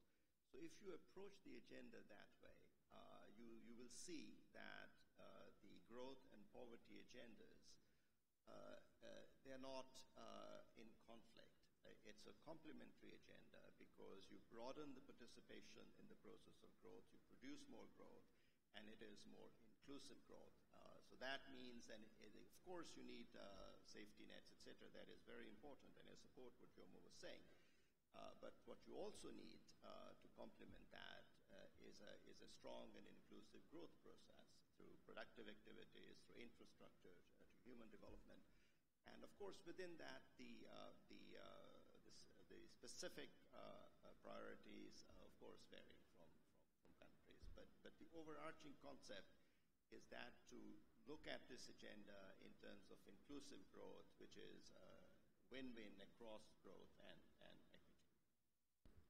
Thank you, Dr. Qureshi. We'll come to Dr. Odushola, but I quickly want to move to the floor. And we have Brother Adil Al-Sharif, who leads the Waqf initiative in the Islamic Development Bank. And my question to Brother Adil would be, what potential do you see for Islamic tools like Waqf, Zakat, and microfinance for ISFD, especially in helping to promote the fight against poverty? Can we have a quick and brief answer from Brother Adil Al-Sharif, please? Thank you very much. This is, to have an answer, you need 2 hours, but we'll make it 1 minute, if you wish. Both Zakah and Waqf are important institutions in the Islamic economy system because both they represent the social security institutions. If they are applied well, I don't think we should see any poverty. And to start with Zakah as an example here, Zakah is 2.5% of the money, gold, commercial activities for animals, agriculture is 5 to 10%. So with using simple math, if you talk about 1 trillion, the Zakah should be 25 billion. So another simple math is how many trillions you need to apply to get the number of billions that could really help the poor.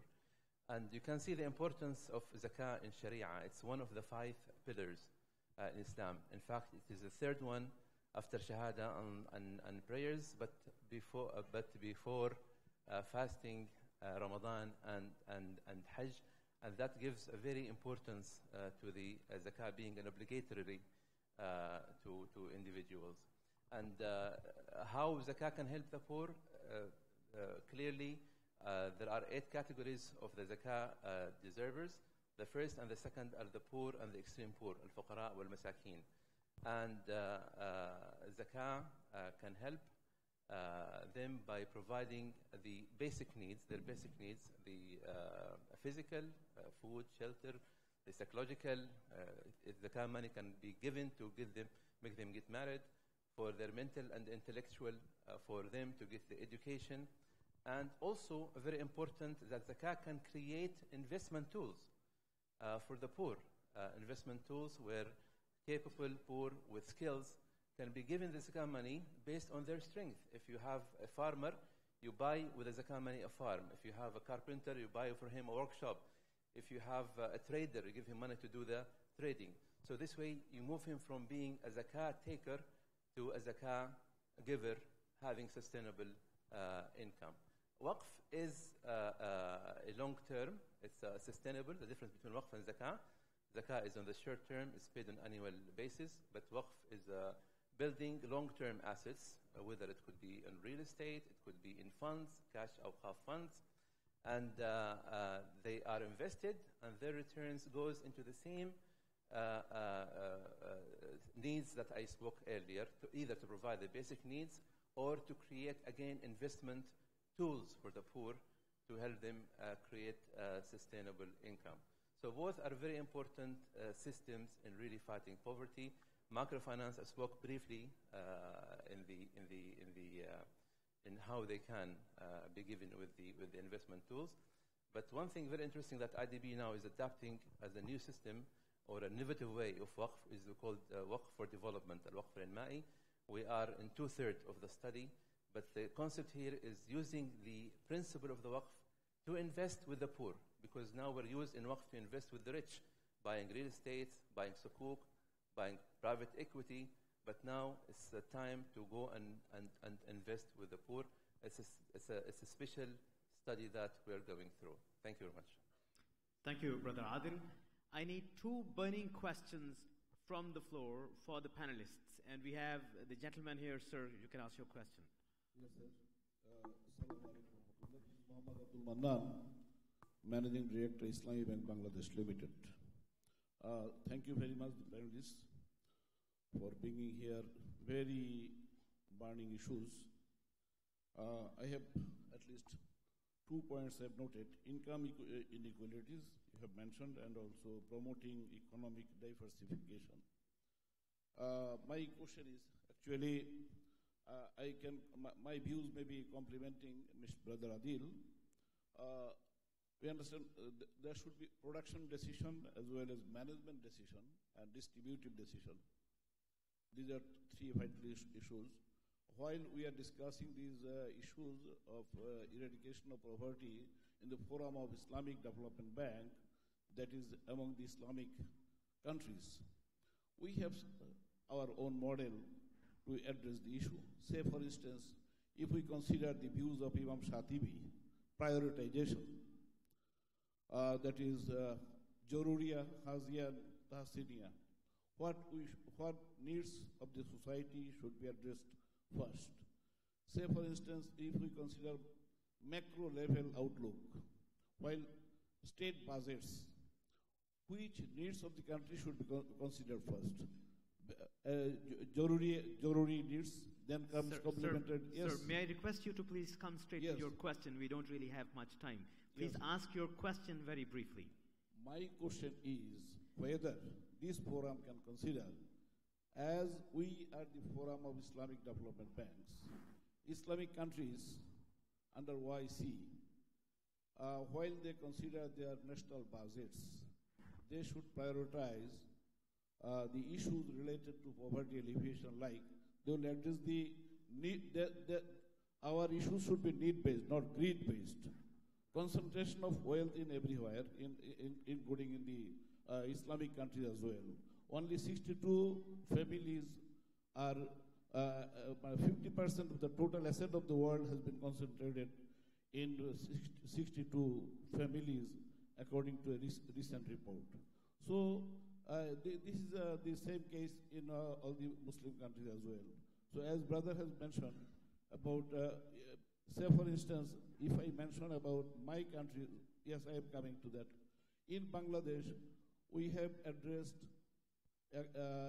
microfinance. Through microfinance, we have with only 4% of our portfolio, we could address 1 million families, and we could graduate 125,000 families from poverty level to the next level of microenterprise and SME. So can we consider this distributive justice in all levels? Thank you very much. Thank you very much. This was a comment, I would say. Can I have a question? And you have to promise to be very brief here. Yes, please. In the front row. Question, not more than 15 seconds, please. Assalamu alaikum. I am Dr. Shamsharali from Bangladesh. I am leading Bangladesh Institute of Nuclear Agriculture. My question is that we are going to eradicate poverty. It's fine. Do you develop log frames stating what is the poverty level of our member states, how much we want to improve, what are the resources required, volume of resources we require, sources of requires, and what elements of poverty we are going to target, right? Without having a log frame, the whole program will be in a dilemma. Thank you, sir. All right, thank you very much. Can I have one more question from here? Yes, please.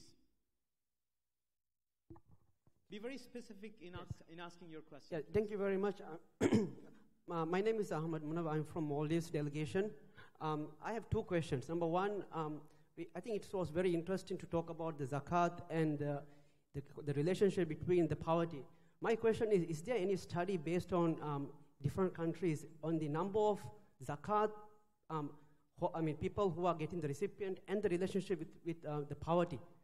In my view, for example, in Maldives, I don't think there is a relationship between substantial relationship which has been made between the number of zakat payers compared to the poverty incidents. For example, in Maldives, it's very high number of zakat people who are getting the claimants. But if you look at our numbers, the poverty incidence within the region is very low. That is question number one. Number two, how much is the poverty right now looking into the vulnerability index? For example, again, country like Maldives, we have a very high vulnerable to external shocks. Our economic base is very much based on one sector, and natural disasters like tsunami, you can see in 2011, more than 60% of GDP was wiped out. Even our neighbor country, Nepal, the same things. Even Pakistan, the same thing. So how much is the vulnerability seen in the poverty index right now? Thank you. Thank you very much. Is there a comment on or question on ISFD strategy? A very specific question on ISFD strategy so we can wrap up the discussion in one go. Yes, please. Here, the gentleman here. Yeah, thank you. Thank you very much. It's just a question.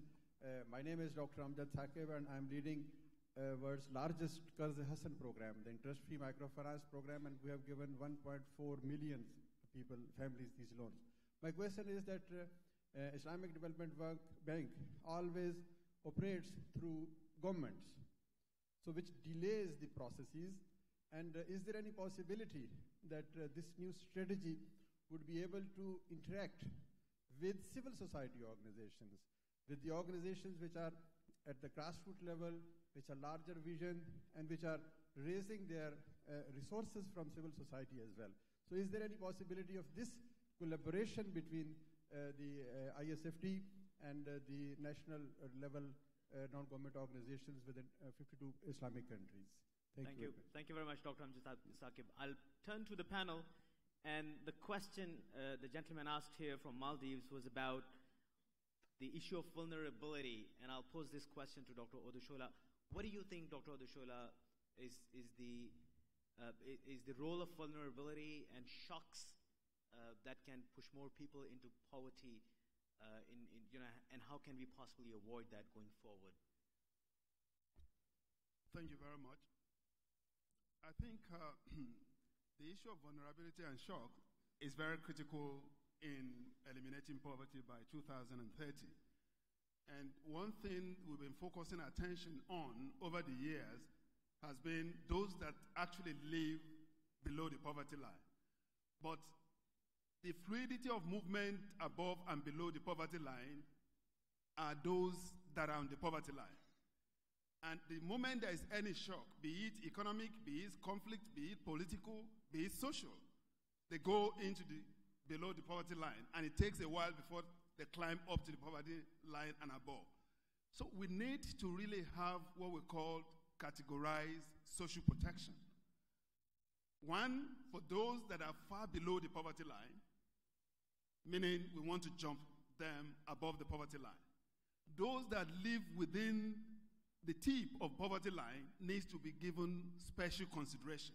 And that's why social protection that are directed at dealing with shocks and vulnerability will be very, very important to making sure that these people do not fall below the poverty line. We need to make sure there are specific social protection targeting at issues of vulnerabilities and shock. Thanks. The question here was, if I understood correctly, was what kind of poverty are we trying to reduce? Is it income poverty? Is it multidimensional poverty? Are we talking about education, health? What kind of poverty are we trying to address going forward, 2030 agenda? Professor Juma, would you like to briefly answer that question? Well, I think part of the problem of the discussion today is that we have used poverty very differently. And even the numbers which we have put up for purposes of presentation have been very different numbers. So I think the consensus, at least in the last 21 years or so, since the Copenhagen Social Summit, is that we really need a multidimensional approach to poverty, where income, of course, is central, but income alone does not capture all the dimensions. Agreeing on the different weightages of all the dimensions is another issue and something which will preoccupy us. But if I may make a couple of three comments quickly. One on the question of vulnerability. In the case of the Maldives, of Vanuatu, and places like that, the unfortunate situation is that with rising sea levels, these are countries which are probably not going to be above the sea level unless artificial structures are created. And we have to recognize that there is all the more reason why there is a need for a strong commitment to international solidarity to deal with this issue.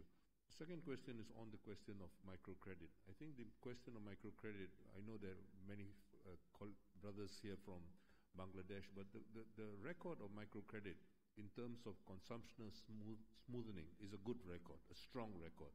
But how much microcredit has contributed to actual sustained long-term poverty eradication is a much more contentious issue, and the evidence is very mixed on this. And the final point I would make is that we really the reason why I insisted that the Addis Ababa conference failed was because there were no concessions made by the OECD countries on taxation. And let's face it, the resources available through zakat mobilization, at least in my own country, Malaysia, and in many other countries, are really quite modest. It is taxation which is really going to make the major difference. One of the big problems, of course, is that there are no mechanisms for taxation which will transfer across national boundaries.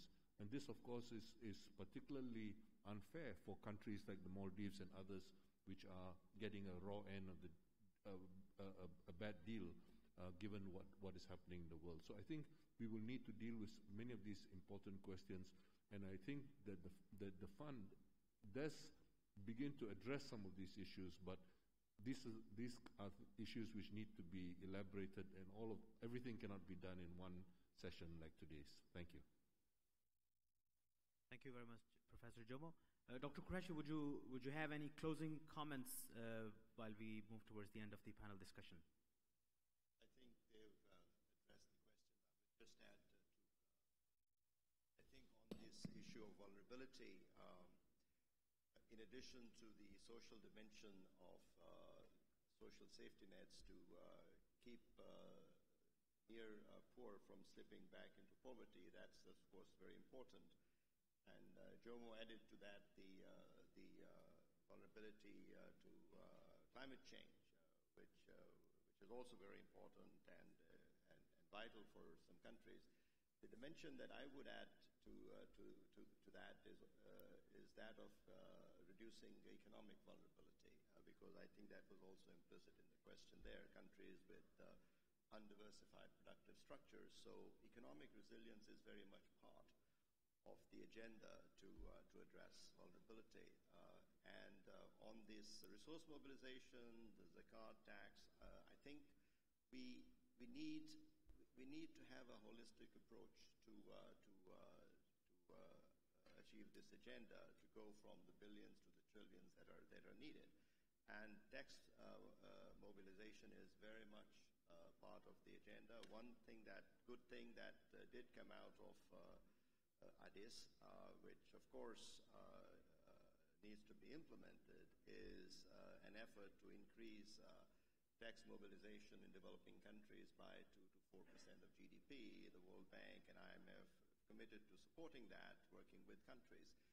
And that alone, if it happens in developing countries, is on the order of $1 trillion plus. So we need to, that's what I meant when I emphasize the point about leveraging, that we need to mobilize resources from every source to meet the challenge. Thank you very much, Dr. Qureshi. Ladies and gentlemen, that really brings us to a close of the panel discussion. We have heard some very important points that the panelists have raised. We are very grateful to all of them. They have traveled from long distances. but at this moment, my job is on the line because I'm exceeding time. So allow me to thank all the panelists for sparing their time, putting a lot of effort to come here. Thank you very much. Over to Dr. Safiullah. In closing, if I could just take a few minutes just to summarize some key points. Obviously, it's a very complex subject, very vast landscape, but some of the things that we could really pick up, both from the panelists and the floor, which we could rethink in terms of our strategy or adapting it to our strategy is as follows. Number one, I think the Professor Jomo made this point of accelerating poverty and hunger together, because actually we really need to step back in ISFD to look at hunger, because we really do not do the differential diagnostics. So I think that's one thing we can do. Secondly, I think right across the board, the panelists, I think very rightly came out with social protection. That's one thing that you would see missing in the ISFD strategy itself. And quite rightly, social protection, our perception has to change about social protection. It's not only for consumption, it's more than that, as underlined by the panelists. It goes into enhancing productive capabilities. So I think that's another thing that we need to address. And the third thing, which is also not really coming through our strategy, is the focus on fragility and conflict. Now, I think we need to really understand the dimensions, the root causes of fragility and conflict, which is also embedded within what would call the stability paradigm. If you do not factor in policies to look after people, then obviously there's going to be a backlash. This is the basis of life in a way. So I think we really need to look at that, and we really need to do a study and apply the policy lessons and the innovations which is taking place. I think Brazil is, as you mentioned, is a very good example where social protection has worked, and I think we really need to factor that into our interventions. The awqaf and zakat, zakat and awqaf was talked in the context of short-term and more longer-term tools, Islamic tools, so to speak, in terms of dealing with poverty. And this is something that we are just trying to do. Now, I think we need to deepen our sort of take on that. There were so many, really. Lastly, I would say that while we've been successful in reducing poverty, I would say, what happens if you take China and India out of the equation? We haven't. So we've done well, but not good enough. And also, we need to understand chronic poverty. China, you would see reduced poverty, but chronic poverty came to a plateau. They had a different approach to deal with it. And this brings me to the importance of multidimensional poverty approach, because it looks at the depth of poverty, deprivation, the causes. I think that's the type of approach that ISFD needs to really take. And finally, a holistic approach. Of course, as you said, I mean, there are certain things which are really beyond our scope in terms of taxation. But within the limited scope, zakat itself is a tax. It's a form of a tax. So one should not underestimate zakat. It runs into billions. But how does one tap it? And this is one project that we're trying to do with Indonesia in terms of trying to get zakat through the National Institution for Poverty Reduction. So with that, let me end the session. I would like just to take away the Prophet again. None of you will truly believe until you love for your brothers and sisters what you love for yourself. Thank you very much, and we wish to thank the panelists, and we wish to thank you, ladies and gentlemen. Thank you very much.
I'd like to request our guests who would like to quickly join us for a group photo, please come over the stage. We only have 1 minute to take the group photo. Please, if you could join us over the stage for a quick group photo.